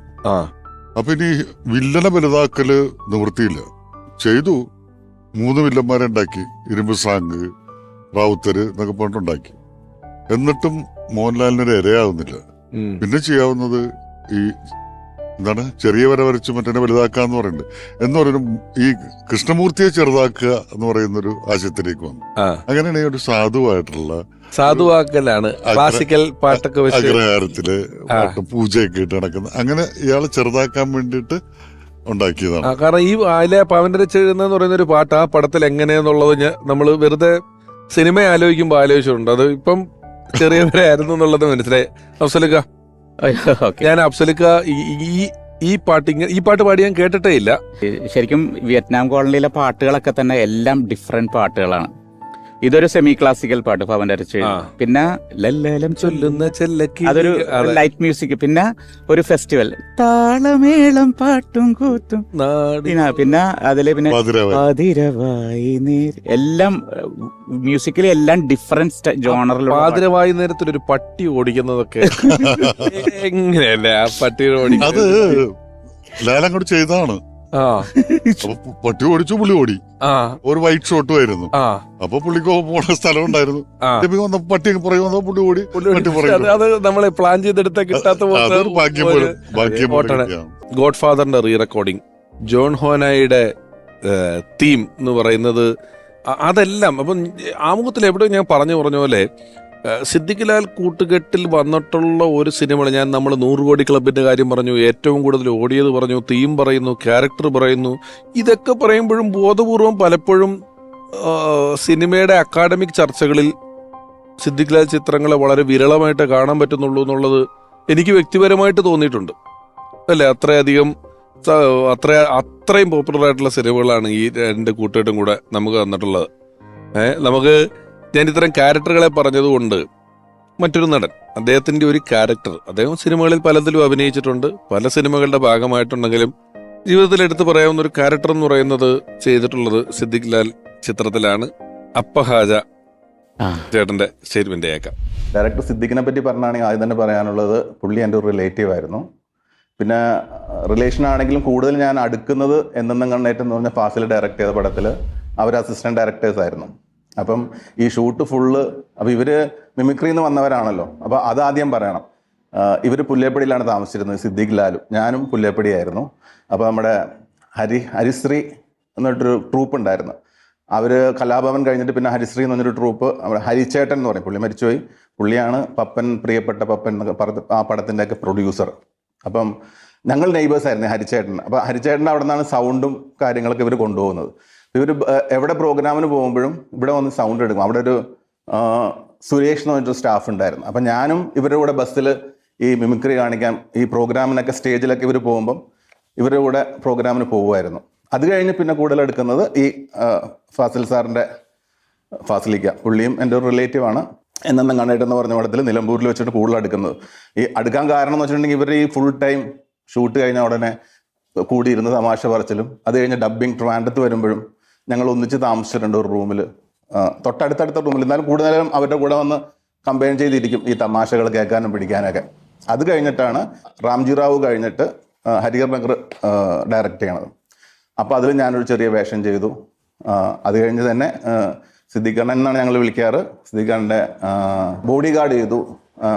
പിന്നെ അതിനുശേഷം ബിഗ് ബ്രദർ എന്ന് പറഞ്ഞ മോഹൻലാലിലൂടെ ഒരു പടം ചെയ്തു. ഇത്രയും പടങ്ങളാണ് പുള്ളിയിലൂടെ ഞാൻ ചെയ്തിരിക്കുന്നത്. എപ്പോഴായാലും ഈ അപ്പകാച്ചനെ പറയുമ്പോൾ നമ്മൾ ഹരിഹർ നഗറിൽ ഈ വേറെ കാര്യത്തിന് പോകുമ്പോൾ വരുന്ന വേറെ സംഘം എന്ന് പറയുന്നതിനകത്ത് ശരിക്ക് ഹരിഹർ നഗറില് 4 അപ്പാജിയായിരുന്നു എന്ന് വെച്ചാൽ ജഗദീഷനായിരുന്നു. പക്ഷെ ജഗദീഷിനെ അന്വേഷിച്ചപ്പോൾ നമ്മൾ അന്വേഷിക്കാൻ പറഞ്ഞ കൺട്രോളർ വന്നിട്ട് പറഞ്ഞു പുള്ളിക്ക് ഡേറ്റ് ഇല്ല, അടുത്ത കാലത്തെങ്കിലും ഇല്ലായിരുന്നു. അത് ഞങ്ങൾക്ക് വലിയ അടിയായി പോയി. കാരണം ജഗദീഷ് കണ്ടു തന്നെ നമ്മൾ മനസ്സിൽ കണ്ടു തന്നെ എഴുതിയിരിക്കുന്നത്. പിന്നെ നിവൃത്തിയില്ല, എന്ത് ചെയ്യാൻ പറ്റും. അങ്ങനെയാണ് നമ്മൾ അപ്പാജ് ആ വേഷത്തിലേക്കല്ല, സിദ്ദിഖിന്റെ വേഷത്തിലേക്ക് കാസ്റ്റ് ചെയ്ത് അങ്ങോട്ടും ഇങ്ങോട്ടും ഒക്കെ മാറ്റി. അത് പക്ഷെ അപ്പാജ് അടുത്ത് പറഞ്ഞിട്ടില്ല കേട്ടോ. അങ്ങനെ നിൽക്കുമ്പോൾ ഒരു ദിവസം വഴിയിൽ വെച്ചിട്ട് ജഗദീഷിനെ എവിടെ വെച്ച് കണ്ടപ്പോൾ വെച്ചു, എന്നാലും നിങ്ങൾ ഭയങ്കര ചതിയായി. ആ പുള്ളി അറിഞ്ഞിട്ടേ ഇല്ല ഇങ്ങനെ ഒരു പടത്തിന് ഞങ്ങൾ പിടിച്ച കാര്യം.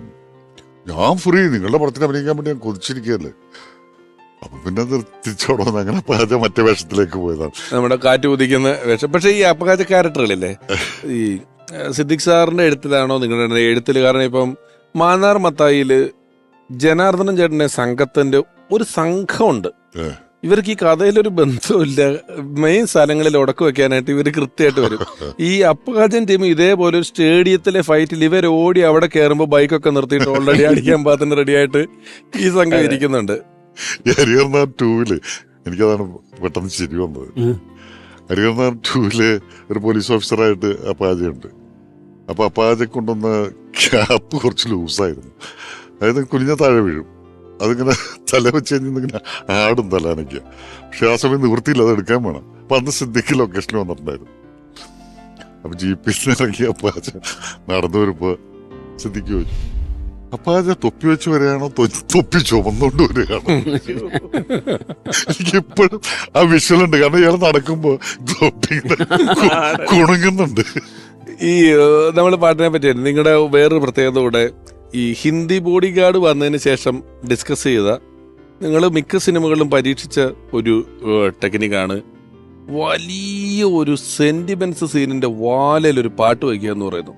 അപ്പൊ ഗോഡ് ഫാദറിൽ ഈ സഹോദരന്മാര് തമ്മിൽ വഴക്കുണ്ടായിട്ടാണ് നീർപ്പളുങ്കുകൾ എന്നുള്ള പാട്ട് വന്ന് കയറുന്നത്. അങ്ങനെ ഒരുപാട് സിനിമകളിൽ നമ്മുടെ ഹിറ്റ്ലറിലുണ്ട്, എല്ലാ പടത്തിലും തന്നെ ഉണ്ട്. കണ്ണീർ കായലുണ്ട്, ഫ്രണ്ട്സിലെ കടൽ കാറ്റിൻ നെഞ്ചിൽ എന്ന് പറയുന്ന പാട്ടുണ്ട്.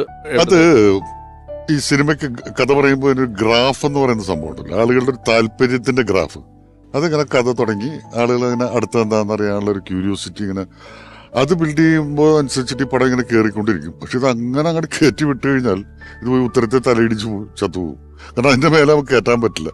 അപ്പൊ ആ ഒരു അവസ്ഥ വരുമ്പോൾ മിക്കവാറും ഒരു പീക്ക് എന്ന് പറയുന്ന സ്ഥലത്തെത്തുമ്പോൾ ഒരു സോങ് വന്നു കഴിഞ്ഞാൽ അതൊന്ന് പാരലായിട്ട് പതുക്കെ ഒന്ന് താഴേക്ക് വരും. എന്നാലും അതൊരു ബോറടിയായിട്ട് തോന്നിയില്ല. എന്നിട്ട് അവിടെ നിന്ന് വീണ്ടും കയറ്റാം നമുക്ക്. അതിന് വേണ്ടിയിട്ടാണ് മിക്കവാറും പാട്ട് ഉപയോഗിക്കുന്നത്. അത് മാത്രമല്ല, പിന്നെ ഒരുപാട് കാര്യങ്ങൾ പറയാനുണ്ടെങ്കിൽ ഏറ്റവും നല്ല പാട്ടാണ്. അവരെ ഇഷ്ടത്തിലായി, പ്രണയത്തിലായി, കുട്ടിയായി, അത് കഴിഞ്ഞിട്ട് ഭാര്യ മരിച്ചുപോയി എന്നൊക്കെ പറഞ്ഞിട്ട് വലിയ കഥയൊക്കെ വേണമെങ്കിൽ ഒരു ചെറിയ 3 മിനിറ്റ് പാട്ടിൽ പറയാം. ആ സീനിൽ പറയാൻ കഴിഞ്ഞാൽ ഒരുപാട് ടൈം എടുക്കും. ഇനി ഒരാളെ കൂടെ ഞാൻ വിളിക്കുകയാണ്. ഓർമ്മയിലെന്നും സിദ്ദിഖ് എന്ന ഈ പരമ്പരയിൽ സിദ്ദിഖ് ലാൽ മാർ ഹരിശ്രീ എന്ന് പറയുന്ന ട്രൂപ്പിൽ പ്രോഗ്രാം ചെയ്യുന്ന കാലം അവരോടൊപ്പം ഒരുപാട് സ്റ്റേജ് ഷോകളിൽ പങ്കെടുത്തിട്ടുള്ള നിരവധി സിനിമകൾ, ടെലിവിഷൻ ഷോകൾ, ഇതിലൂടെ എല്ലാം നമുക്ക് വളരെ പ്രിയപ്പെട്ട അതുല്യനായ ഒരു കലാകാരൻ. സ്നേഹപൂർവ്വം സ്വാഗതം ചെയ്യുന്നു പ്രിയപ്പെട്ട ഏലൂർ ജോർജ്.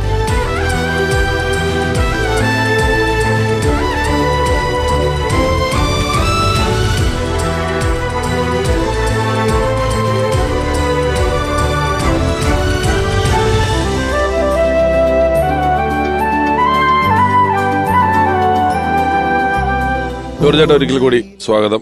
ഞങ്ങള് സിദ്ദിഖ് സാർ, അദ്ദേഹം നമ്മൾക്ക് സംഭാവന ചെയ്തിട്ടുള്ള ഒരുപാട് സിനിമകൾ, ആരംഭകാലത്തെ നാടകം, മിമിക്രി തൊട്ട് തുടങ്ങി ഇങ്ങനെ പറഞ്ഞു വന്നുകൊണ്ടിരിക്കുകയാണ്. ജോർജ് ചേട്ടൻ സിദ്ദിഖ് സാറിന്റെ ഒരു കരിയറിന്റെ, വ്യക്തി ജീവിതത്തിന്റെ ഏത് കാലഘട്ടത്തിലാണ് പരിചയപ്പെടുന്നതും പോകുന്നതും എല്ലാം?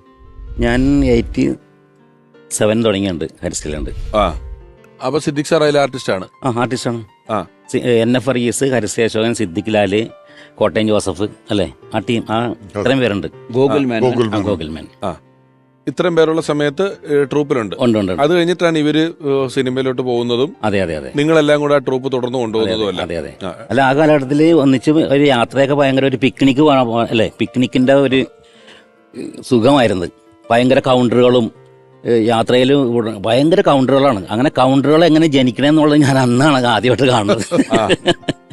ഞങ്ങൾ തമാശയൊക്കെ പറഞ്ഞിങ്ങനെ നടക്കുമെങ്കിലും ഇങ്ങനെ കൗണ്ടറുകൾ എങ്ങനെയാണ് ജന്മം എടുക്കണം എന്നുള്ളത് കണ്ടുപഠിക്കാണ്. കൗണ്ടർ ഗുരുക്കന്മാരാണ് സിദ്ദിഖ് ലാലിന്റെ. ഞാൻ കുറെ കൗണ്ടറുകൾ അങ്ങനെ അടിക്കാറുണ്ട്, അത്രത്തോളം വന്നില്ലെങ്കിൽ പോലും. പക്ഷെ ആരെയും വിഷമിപ്പിക്കുന്ന രീതിയിലുള്ള കൗണ്ടറുകളൊന്നും ഇവർ ഇന്ന് വരെ പറഞ്ഞ എന്നെ അറിവില്ല. അല്ല, ഞാൻ പറയാറുണ്ട്. എനിക്കൊരു തമാശ കണ്ടു കഴിഞ്ഞാൽ അത് പറയാൻ തോന്നിക്കഴിഞ്ഞാൽ പറയാതിരിക്കാനോ അല്ലെങ്കിൽ കണ്ടു കഴിഞ്ഞാൽ ചിരിക്കാതിരിക്കാനോ പറ്റില്ല. ചിരിക്കാൻ ഒരുപാട് കാര്യത്തിനെ തന്നെ വഴക്ക് പറയാറുണ്ട്. ഒരിക്കലും ഞങ്ങളൊരു ബാങ്കില് ഒരു ലോൺ കാര്യം ശരിയാക്കാൻ വേണ്ടിട്ട് പോയി. അപ്പൊ ഞാൻ സിദ്ദിഖും കൂടി ഇരിക്കുകയാണ്, മാനേജറുണ്ട്. അപ്പൊ എന്റെ ചെയർ ഇങ്ങനെ അതിന്റെ ഹാൻഡിലുണ്ട്. അത് കഴിഞ്ഞൊരു ഗ്യാപ്പ് ഇട്ടിട്ട് ചെയറിന്റെ സിദ്ദിഖ്, അതിനും 2 കൈയൊക്കെ ഉണ്ട്. അപ്പൊ അതിരിക്കുമ്പോൾ കുറച്ച് ഞാൻ തമാശ സിനിമയുടെ കാര്യമൊക്കെ അയാൾ പറഞ്ഞു. അത് കഴിഞ്ഞിട്ട് കാര്യത്തിലേക്ക് കിടക്കാൻ, അപ്പൊ സാറേ എന്ന് പറഞ്ഞപ്പോ ഒരു കാര്യമില്ലാണ്ട് ഒരാൾ ഡോർ തുറന്ന് കയറി. ഞാൻ പറയാൻ പാടില്ല, നമുക്ക് കണ്ടു കഴിഞ്ഞാൽ ആദ്യം തന്നെ ഒരു അടി കൊടുക്കാൻ തോന്നില്ല. ചില ആളുകളുണ്ട്, ഒറ്റ കാര്യമില്ല, നമുക്ക് ആർത്ത് വൈരാഗ്യമില്ല. അങ്ങനത്തെ ഒരാള് കത്രക്ക് ഇട്ടിട്ട് പേനയൊക്കെ വെച്ച് ഡയറിയൊക്കെ ഇട്ടു. ഹലോ തുമ്പണ്ടി മാനേജറെ കൈ കാണിച്ചിട്ട് വന്നു. ഓർമ്മയുണ്ടോ? അയാൾക്കൊരു പിടിയില്ല. ആലോചിച്ച് നോക്കൂ എന്നൊക്കെ പറഞ്ഞിട്ട് ക്ലൂ ഇടുമല്ലോ, കുറെ ക്ലൂ. ഏലൂര് വെച്ച് രാത്രി 12 മണിക്ക് എന്നൊക്കെ പറഞ്ഞിട്ട് കുറെ ക്ലൂ ഒക്കെ മാനേജർക്കൊന്നും പിടുത്തങ്ങൾ. അപ്പൊ ഞങ്ങൾക്ക് ഭയങ്കര ഇറിറ്റേഷൻ, പറയാൻ പറ്റാണ്ട്. ഇയാൾ വന്നിട്ട് ഞാൻ ശ്രദ്ധിക്കുന്നതിന്റെ ഈ കസേര ഇതിന്റെ ഇടയിൽ കൂടി ഇങ്ങനെ കയറിയിട്ട് ഈ 2 പിടിയിലും പിടിച്ചിട്ട് ഇവിടെ അങ്ങോട്ട് ഇരുന്നു. ഇവിടെ കസേരയില്ല, അങ്ങോട്ട് വീണു. എനിക്ക് ചിരിക്കാതിരിക്കാൻ പറ്റില്ല. ഞാൻ ഭയങ്കരമായിട്ട് ചിരിച്ചു. സിദ്ദിഖിന് 2 കാലിൽ നക്കുന്നു, ചവിട്ടുന്നു, അങ്ങനെയൊക്കെ. അവിടുന്ന് ഇറങ്ങി വന്നിട്ട് എന്ത് വൃത്തികേടോടെ ഞാൻ പറഞ്ഞതിന് ചിരിച്ചില്ല. പിന്നെ മരിച്ചു നമ്മള്.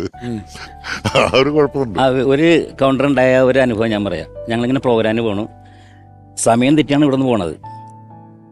രാത്രിയാണ് ഒരു 7 മണിക്ക്, 10 മണിക്കാണ് ഷോ. വഴി ചോദിക്കുന്നു പറയുന്നുണ്ട്. അപ്പോൾ ഒരു സ്ഥലത്ത് നിർത്തി അപ്പോൾ ചോദിച്ച്, ചേട്ടാ സുബ്രഹ്മണ്യ ക്ഷേത്രത്തിലേക്ക്. അപ്പോൾ അയാൾ പറഞ്ഞ് എന്തോരമുണ്ട്, എത്ര ദൂരം ഉണ്ടെന്ന് ചോദിച്ചപ്പോൾ അയാൾ പറഞ്ഞ് 5 കിലോമീറ്റർ എന്ന് പറഞ്ഞു. വണ്ടി എടുത്തപ്പോൾ തന്നെ ലാലേട്ടൻ വല്ലതൊന്നും കുറയുമോ എന്ന്. അപ്പൊ സിദ്ദിഖ 2 കിലോമീറ്റർ എന്നിട്ട് ചോദിക്കാം അപ്പൊ എന്തെങ്കിലും കുറയും. അങ്ങനെയാണ് കൗണ്ടറുകൾ ഉണ്ടാവണമെന്നുള്ളത് എനിക്ക് മനസ്സിലായി.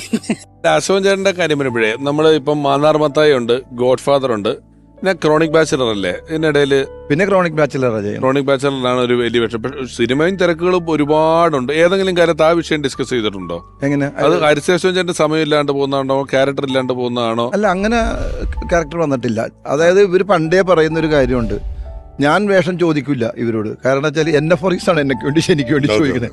അപ്പോഴും ഇവർ പറഞ്ഞ മറുപടി എന്നോടാണ് മറുപടി പറഞ്ഞത്, എടാ നിനക്ക് തരാൻ പറ്റിയൊരു വേഷം വരട്ടെ, അപ്പൊ നമുക്ക് ഞങ്ങൾ തന്നിട്ടൊരു ഗുണം ഉണ്ടാവണം. അല്ല, അത് ചില എഴുത്തുകളിൽ ഞാനിങ്ങനെ ആലോചിച്ചിട്ടുണ്ട്. നിങ്ങൾ രണ്ടുപേരുടെ അഡ്രസ്സ് ഒരു കോമഡി സിനിമകളുടെ അഡ്രസ്സാണ്. ജഗതി ചേട്ടൻ കുറവാണ് നിങ്ങളുടെ സിനിമകൾ.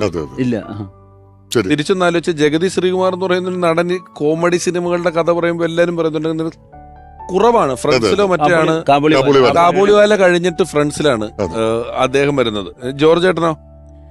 ഞാൻ ലാലേട്ടന്റെ പടങ്ങളിലൊക്കെ ഞാൻ ചെയ്തിട്ടുണ്ട്. സിദ്ദിഖയുടെ പടത്തിൽ ഞാൻ ചെയ്യാനുള്ള ഭാഗ്യം കിട്ടിയില്ല ഇതുവരെ. മിക്ക സിനിമകളിലും എല്ലാത്തിലും ആ സൗഹൃദം ലാലേട്ടന് അന്നും ഇന്നും ആ സൗഹൃദം അല്ലേ. അതില് ചെറുതാണെങ്കിലും പുള്ളിക്കാൻ അത് പരാതിയില്ല. അത് ഞാൻ വലുതാക്കും. അത് ഞാൻ വലുതാക്കും. 10 ഷോട്ടൊക്കെ ആക്കി മാറ്റും. സിദ്ദിഖയുടെ ദീപ്തമായ ഓർമ്മകളുമായി നിരവധി സിനിമകളിലൂടെ നമുക്ക് വളരെ പ്രിയപ്പെട്ട സീമ ജി നായർ.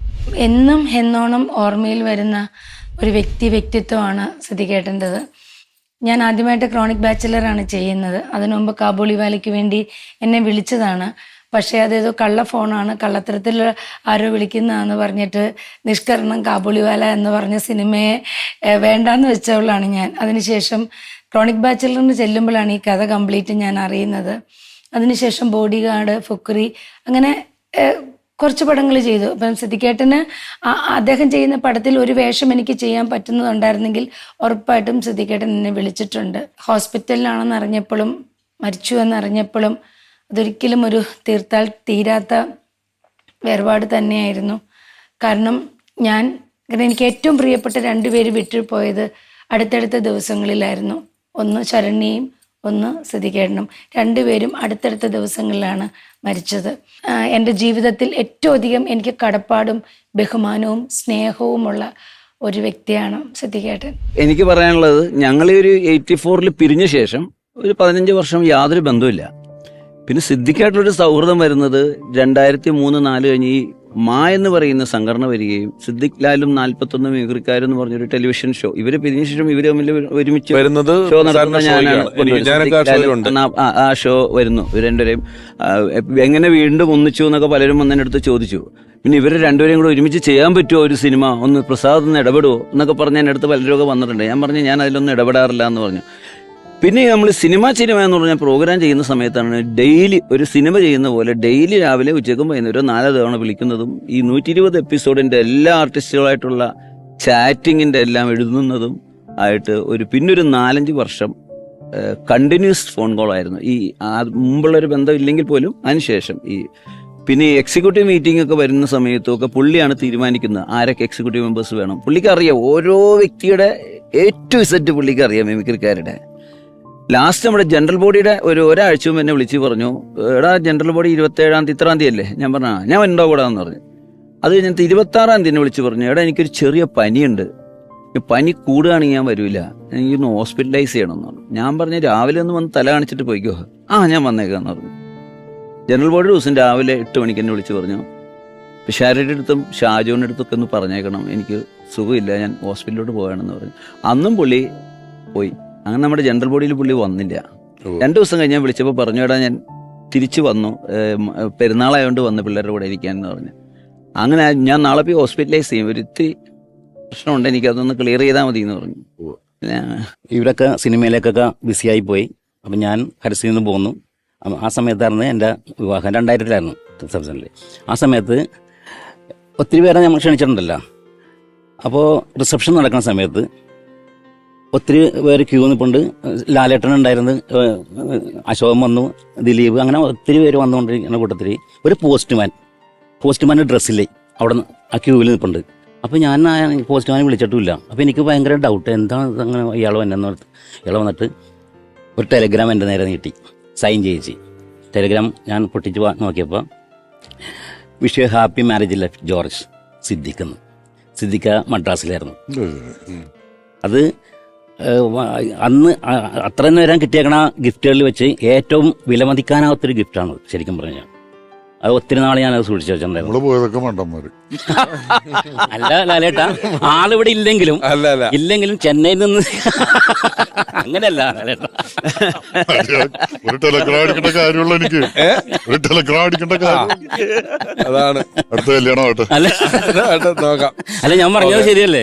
ആ ഒരു മറന്നില്ല, നമ്മളെ മറന്നു. അല്ല, മറക്കാൻ ഒരു കാര്യം ചെയ്യും. നമുക്ക് ഈ അവസരത്തിൽ നമ്മൾ പറയുന്ന ഒരു സൗഹൃദ സംഘം, നമ്മൾ സൗഹൃദങ്ങളെ കുറിച്ചാണ് പറയുന്നത്. ഇവരുടെ ഒരു ഇടയ്ക്കിടയ്ക്ക് ഒത്തുകൂടുന്നൊരു സൗഹൃദമുണ്ട് ഈ പ്രസാദേട്ടൻ, ലാലേട്ടൻ, സിദ്ദിഖയ്ക്കൊക്കെ. ആ സംഘത്തിലുള്ള ഒരാൾ തന്നെയാണ് സംഗീത സംവിധായകൻ ബേണി ഇഗ്നേഷ്യസ് എന്ന. ഇവർ ഇരട്ട സംവിധായകരായിരുന്നു എന്ന് പറയുന്നത് പോലെ തന്നെ ഇരട്ട സംഗീത സംവിധായകരായ ബേണി ഇഗ്നേഷ്യസിലെ ബേണി സാർ ഇപ്പോൾ സിദ്ദിഖിനെ ഓർക്കുന്നു. ഡയറക്ടർ സിദ്ദിഖ് സംവിധായകനാകുന്നതിന് മുമ്പ്, സ്ക്രിപ്റ്റ് റൈറ്റർ ആകുന്നതിന് മുമ്പ്, സിനിമയിലൊക്കെ പ്രവേശിക്കുന്നതിന് മുമ്പ് എൻ്റെ ബാല്യകാല സുഹൃത്താണ്. മിക്കവാറും ദിവസം സിദ്ദിഖിനെ ഞാൻ കാണും.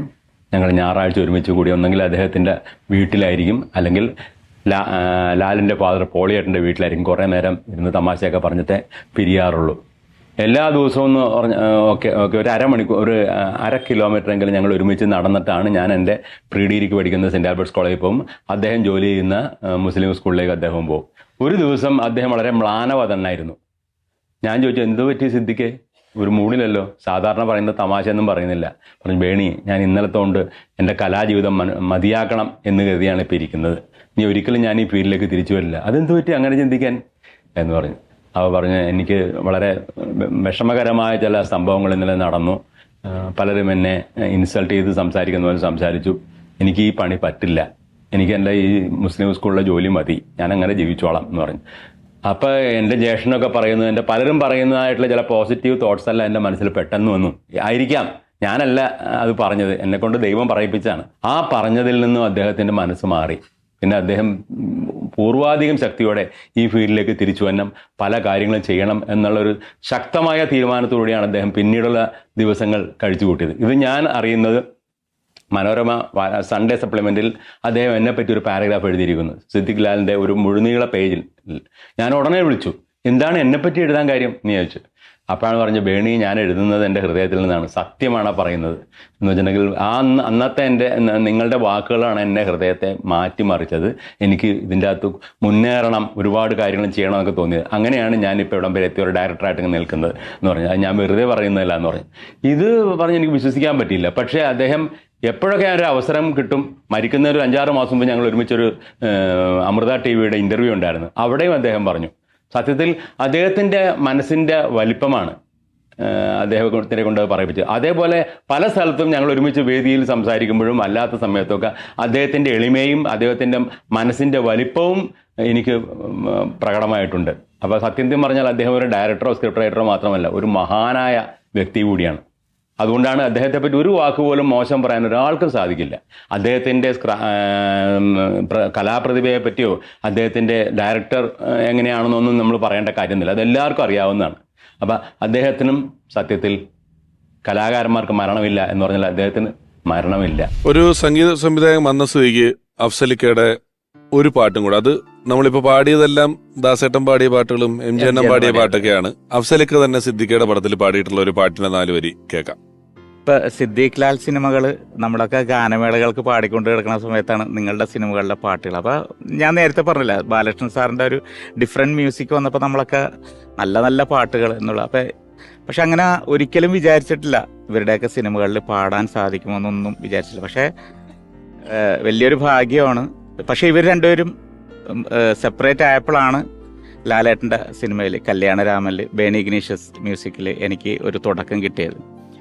പിന്നെ അതിന് ശേഷം ലാലേട്ടൻ്റെ തന്നെ പുലിവാൽ കല്യാണം, അങ്ങനെ കുറേ സിനിമ ഹിറ്റ് പാട്ടുകൾ എനിക്ക് ഉണ്ടായി.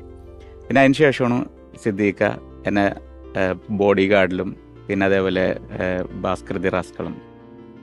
പക്ഷേ ഏറ്റവും വലിയൊരു ഭാഗ്യം ഇവർ പിരിഞ്ഞെങ്കിലും ഇവർ ചേർന്ന് ചെയ്ത ഒരു ഷോ ഉണ്ടായിരുന്നു US 2016 സിദ്ദീഖ് ലാൽ ഷോ.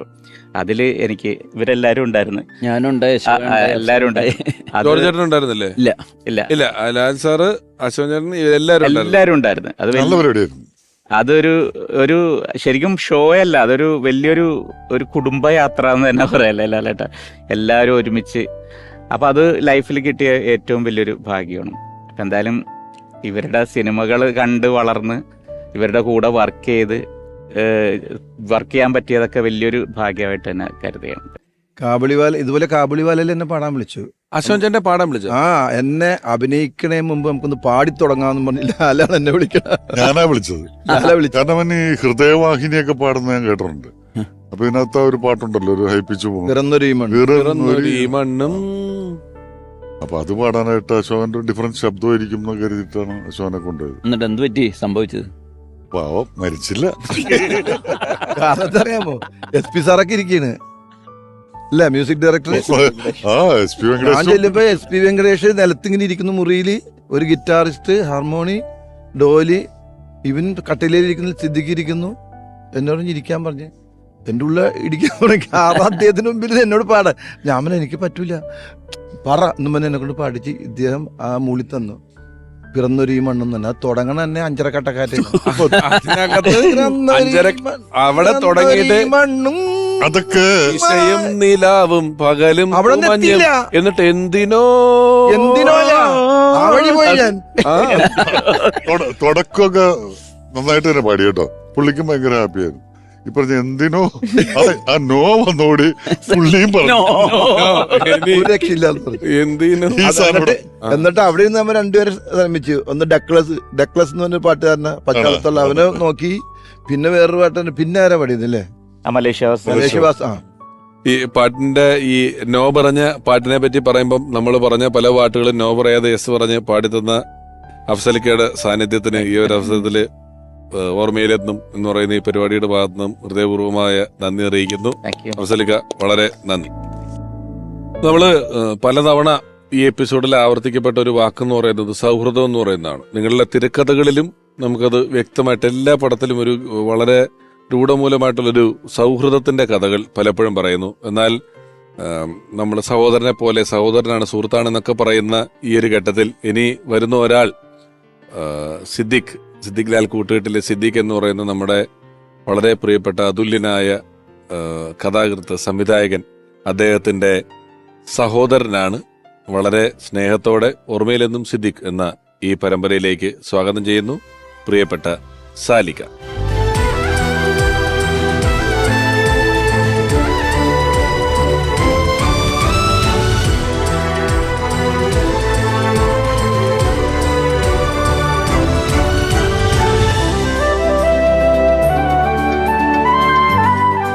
സാലിക, ഒരിക്കൽ കൂടി സ്വാഗതം.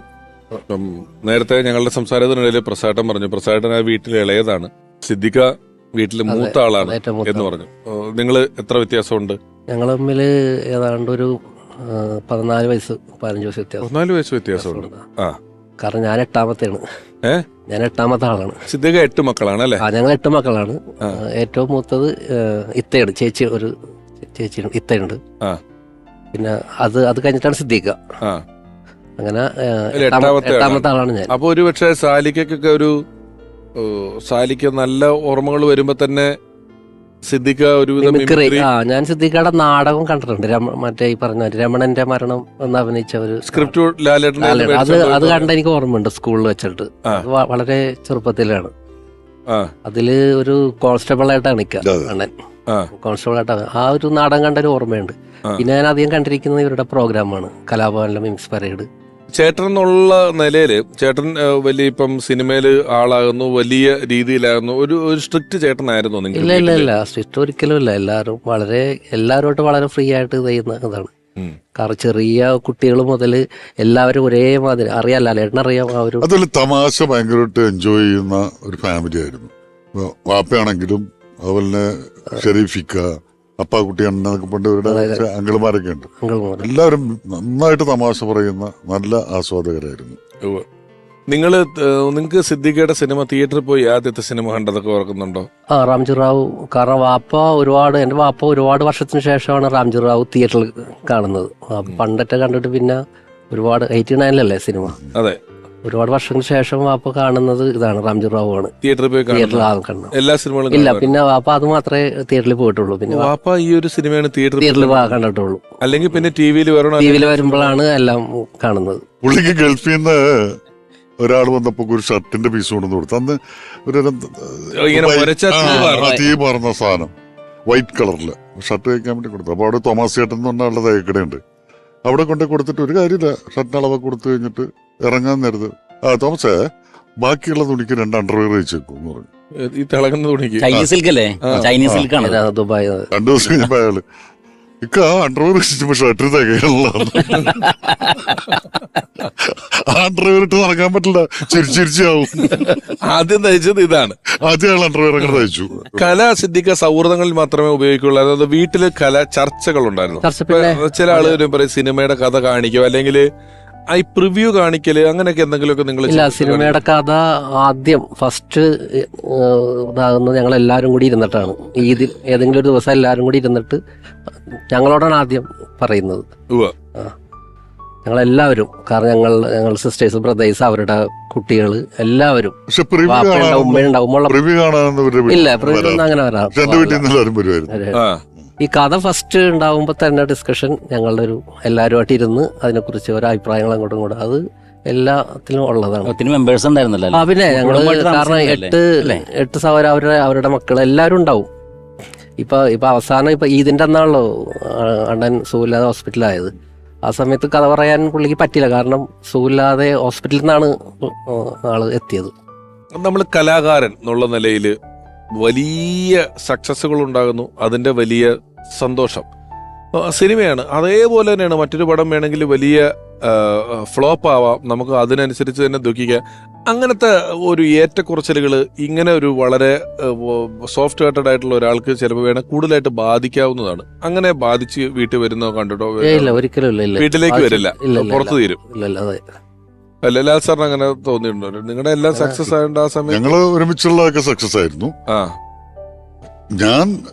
എനിക്ക് പരാജയം ഏറ്റുവാങ്ങാനായിട്ട് വലിയ ബുദ്ധിമുട്ടാണ്. കുറെ ദിവസങ്ങൾ എടുക്കും നോർമലാകാനായിട്ട്.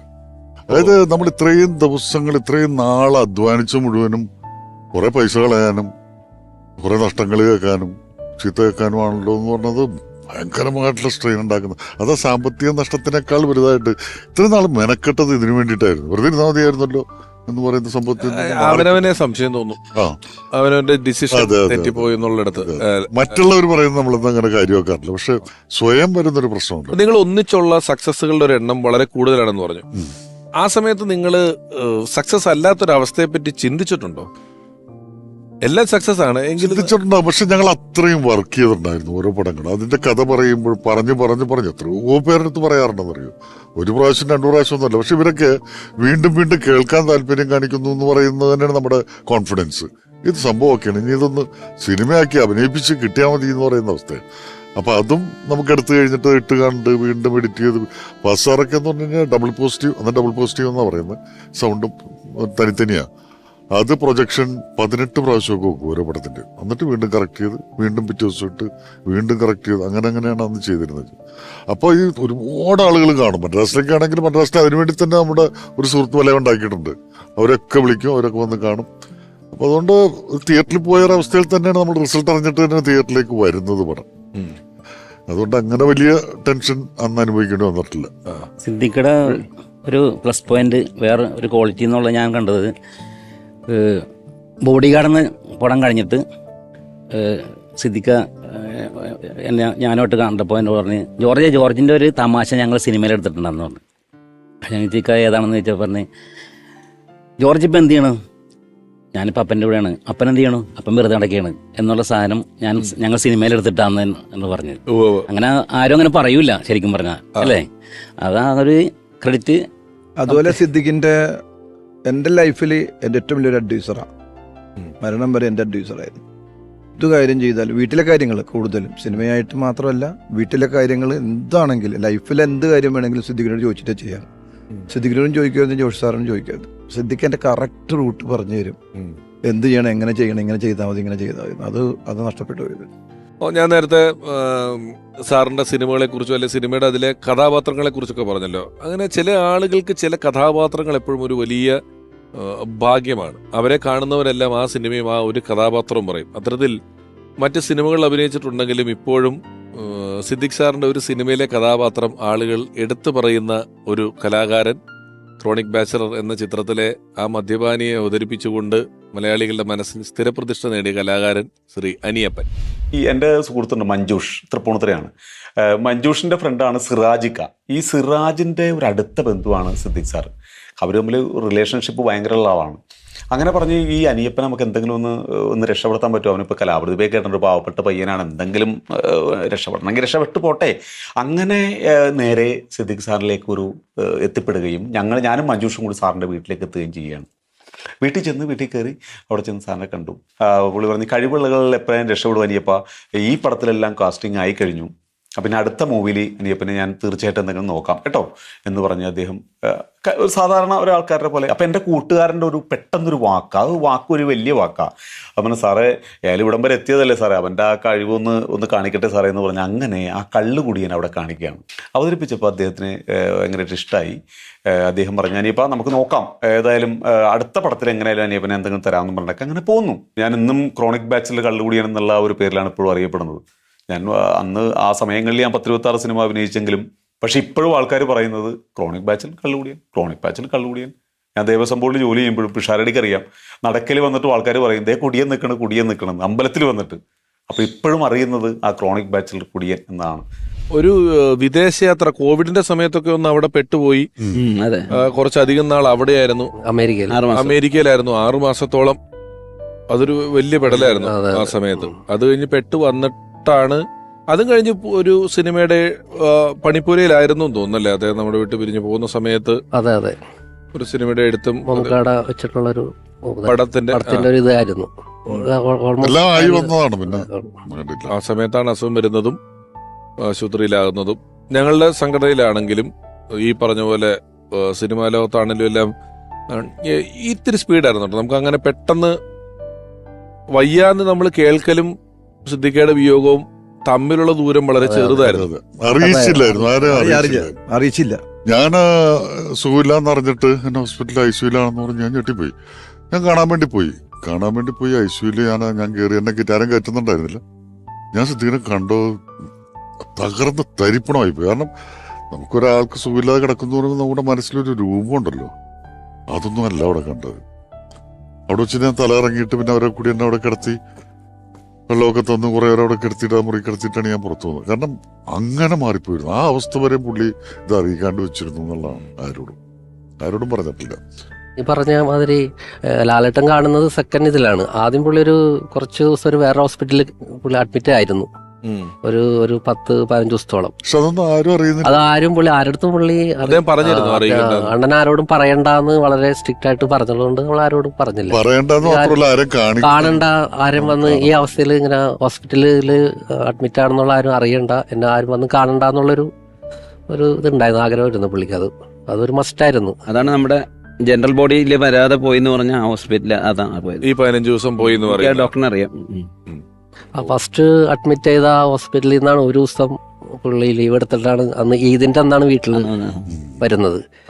അന്ന് ഉച്ചക്ക് വന്നിട്ട് രാത്രിയാണ് വീണ്ടും ഹോസ്പിറ്റലിലേക്ക് പോവുകയാണ്. അപ്പൊ ഇതിനെല്ലാം ഞങ്ങളെല്ലാവരും ഒത്തുകൂടുന്ന ഒരു ഇതാണ്, സിദ്ദിഖയുടെ വീട്ടിലാണ് കൂടുന്നത്. അങ്ങനെ ആ സമയത്ത് രാത്രി ഒരു 10 മണിക്കാണ് പുള്ളി വീണ്ടും പോകുന്നത്. വളരെ ടയർഡായിട്ടാണ് പോകുന്നത്. ഒരു ദുശീലങ്ങളില്ലാത്ത ആളാണ്. അപ്പൊ സാധാരണ ഇത് കഴിഞ്ഞാല് ഞങ്ങളെല്ലാവരും പോകുന്നത് സിദ്ദിഖാണ്, COF ചെയ്ത് എല്ലാവരും ഓക്കെ ഞങ്ങൾ ഓരോരുത്തർ പോകുമ്പോഴേ ഏതാണ്ട് ഒരു 10-11 എല്ലാവരും അവിടെ നിന്ന് പോകും. അപ്പോൾ അന്ന് സംഭവിച്ചതല്ല, ഇക്കാണ് എല്ലാവരെയും ബൈ പറഞ്ഞു പോകുന്നത് ഹോസ്പിറ്റലിലേക്ക്. ആ പോക്കാണ് ഹോസ്പിറ്റലിലേക്ക് പോയിട്ട് പിന്നെ പുള്ളി വരുന്നത് ഇതായിട്ടാണ്. സിദ്ദിഖ് എന്ന സംവിധായകനെ കുറിച്ച് പറയുമ്പോൾ ഞാൻ നേരത്തെ പറഞ്ഞിരുന്നു, സിദ്ദിഖ് ലാൽ കൂട്ടുകെട്ടിൽ തെരുവിൽ നിന്നും പെറുക്കി ജീവിക്കുന്ന കന്നാസ് കടലാസ് മുതൽ സാധാരണക്കാരായ കലാകാരന്മാർക്ക് അസാധാരണമാം വിധം സാധാരണമായ ആൾക്കാരുടെ കഥ പറഞ്ഞ് എത്രത്തോളം അസാധാരണമായ ദൂരങ്ങളിലേക്ക് എത്താൻ സാധിക്കുമെന്നതിൻ്റെ ഒരു വലിയ തെളിവാണ് സൽമാൻ ഖാനെ വെച്ച് ബോഡി ഗാർഡ് എന്ന് പറയുന്ന ഒരു ചിത്രം 100 കോടി ക്ലബിലെത്തിക്കുന്നത് വരെ ഒരു സംവിധായകൻ സാധാരണ എറണാകുളത്തെ ഒരു നാട്ടിൻപുറത്ത് നിന്നും ജനിച്ചു വളർന്ന് എത്തുക എന്ന് പറയുന്നത്. ഇത്രയും സമയം സിദ്ദിഖ് എന്ന സംവിധായകന്റെ ബാല്യകൗമാര യൗവനങ്ങളിലൂടെ, അദ്ദേഹത്തിന്റെ കരിയറിലൂടെ, അദ്ദേഹം എന്ന വ്യക്തിയിലൂടെ എല്ലാം നമ്മൾ യാത്ര ചെയ്തു, അദ്ദേഹത്തിന്റെ ഓർമ്മകൾ പങ്കുവച്ചു. ഒരുപാട് സൂപ്പർ ഹിറ്റ് സിനിമകളെ കുറിച്ച് അതിനോടൊപ്പം നമ്മൾ സംസാരിച്ചു. സഹപ്രവർത്തകരായിട്ടുള്ള ഒരുപാട് പേര് ഇവിടെ എത്തി. അതിൽ ഏറ്റവും എടുത്തു നന്ദി പറയുന്ന ഒന്ന് ലാൽ സാർ. അദ്ദേഹം ഇപ്പോൾ പറഞ്ഞു, ആശുപത്രിയിൽ ചെന്ന് കണ്ട നിമിഷത്തെക്കുറിച്ച് അദ്ദേഹം തന്നെ പറയുകയുണ്ടായി. അപ്പോൾ അത് ഇവരുടെ ഒരു സൗഹൃദത്തിന്റെ ആഴം വെച്ച് വലിയ വേദനയുള്ളതും, അല്ലെങ്കിൽ ഇത്തരത്തിലൊരു പരിപാടിയിൽ എത്തുക എന്നതിന്റെ പ്രസക്തി എന്തെന്ന് അവനവനോട് ചോദിച്ചാൽ ഉത്തരമില്ലാത്തതുമൊക്കെ ആയിട്ടുള്ളൊരു കാര്യങ്ങളാണ്. എങ്കിലും ഞങ്ങളുടെ സ്നേഹപൂർവമായ ക്ഷണം സ്വീകരിച്ചു വന്നതിന് ലാൽ സാറിന് നന്ദി, സാലിക്കയ്ക്ക് നന്ദി, അശോകൻ ചേട്ടൻ ഒരു സമകാലീനനാണ്, സുഹൃത്താണ്, സഹപ്രവർത്തകനാണ്, പ്രസാദേട്ടൻ, ഗായകനായ അഫ്സൽ, ഏലൂർ ജോർജ് ചേട്ടൻ തുടങ്ങി ഓർമ്മയിലെന്നും സിദ്ദിഖ് എന്ന ഈ ലക്കത്തിൽ സിദ്ദിഖ് എന്ന കഥാകൃത്തിന്റെ നമ്മൾ പറഞ്ഞു പോകാത്ത പല എപ്പിസോഡുകൾ കഴിയുമ്പോൾ പലരും പറയാറുണ്ട്, അത് പറഞ്ഞില്ലല്ലോ ഇത് പറഞ്ഞില്ലല്ലോ എന്നൊക്കെ പറയുന്നുണ്ട്. സിനിമകളുടെ കഥകൾ, അദ്ദേഹം എഴുതിയിട്ടുള്ള കഥകൾ, തിരക്കഥകൾ, അയാൾക്കത് എഴുതുകയാണ് പോലെയുള്ള പടങ്ങളുടെ കഥ സിദ്ദിഖാണ്. മക്കൾ മഹാത്മ്യത്തിന്റെ കഥ സിദ്ദിഖാണ്. തിരക്കഥകൾ എഴുതിയ സിനിമ, സംവിധാനം ചെയ്ത സിനിമകൾ, അങ്ങനെ ഒരുപാട് സിനിമകളിലൂടെ ആമുഖത്തിൽ ആദ്യം പറഞ്ഞതുപോലെ തകർക്കാനാവാത്ത റെക്കോർഡുകളുടെ ഉടമയായി സിദ്ദിഖ് ലാൽ കൂട്ടുകെട്ട് എന്ന് പറയുന്ന ആ കൂട്ടുകെട്ടിൽ വന്ന സിദ്ദിഖയുടെ ഓർമ്മകളിലൂടെയുള്ള ഓർമ്മയിലെന്നും സിദ്ദിഖ് എന്ന ഈ ഒരു പരമ്പരയുടെ ഈ ലക്കം പൂർണ്ണമാകുന്നു. അതിന് തൊട്ടുമുമ്പായി നമുക്ക് ആൽബം സൈനിങ്.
നമ്മളെല്ലാം സ്നേഹിക്കുന്ന സിദ്ദിഖയുടെ സഹോദരൻ സാലിക്കയ്ക്ക് പ്രിയപ്പെട്ട ലാൽ സാർ അമൃത ടിവിയുടെ ഭാഗത്തു നിന്ന് ഒരു ഉപഹാരം സമർപ്പിക്കുന്നു.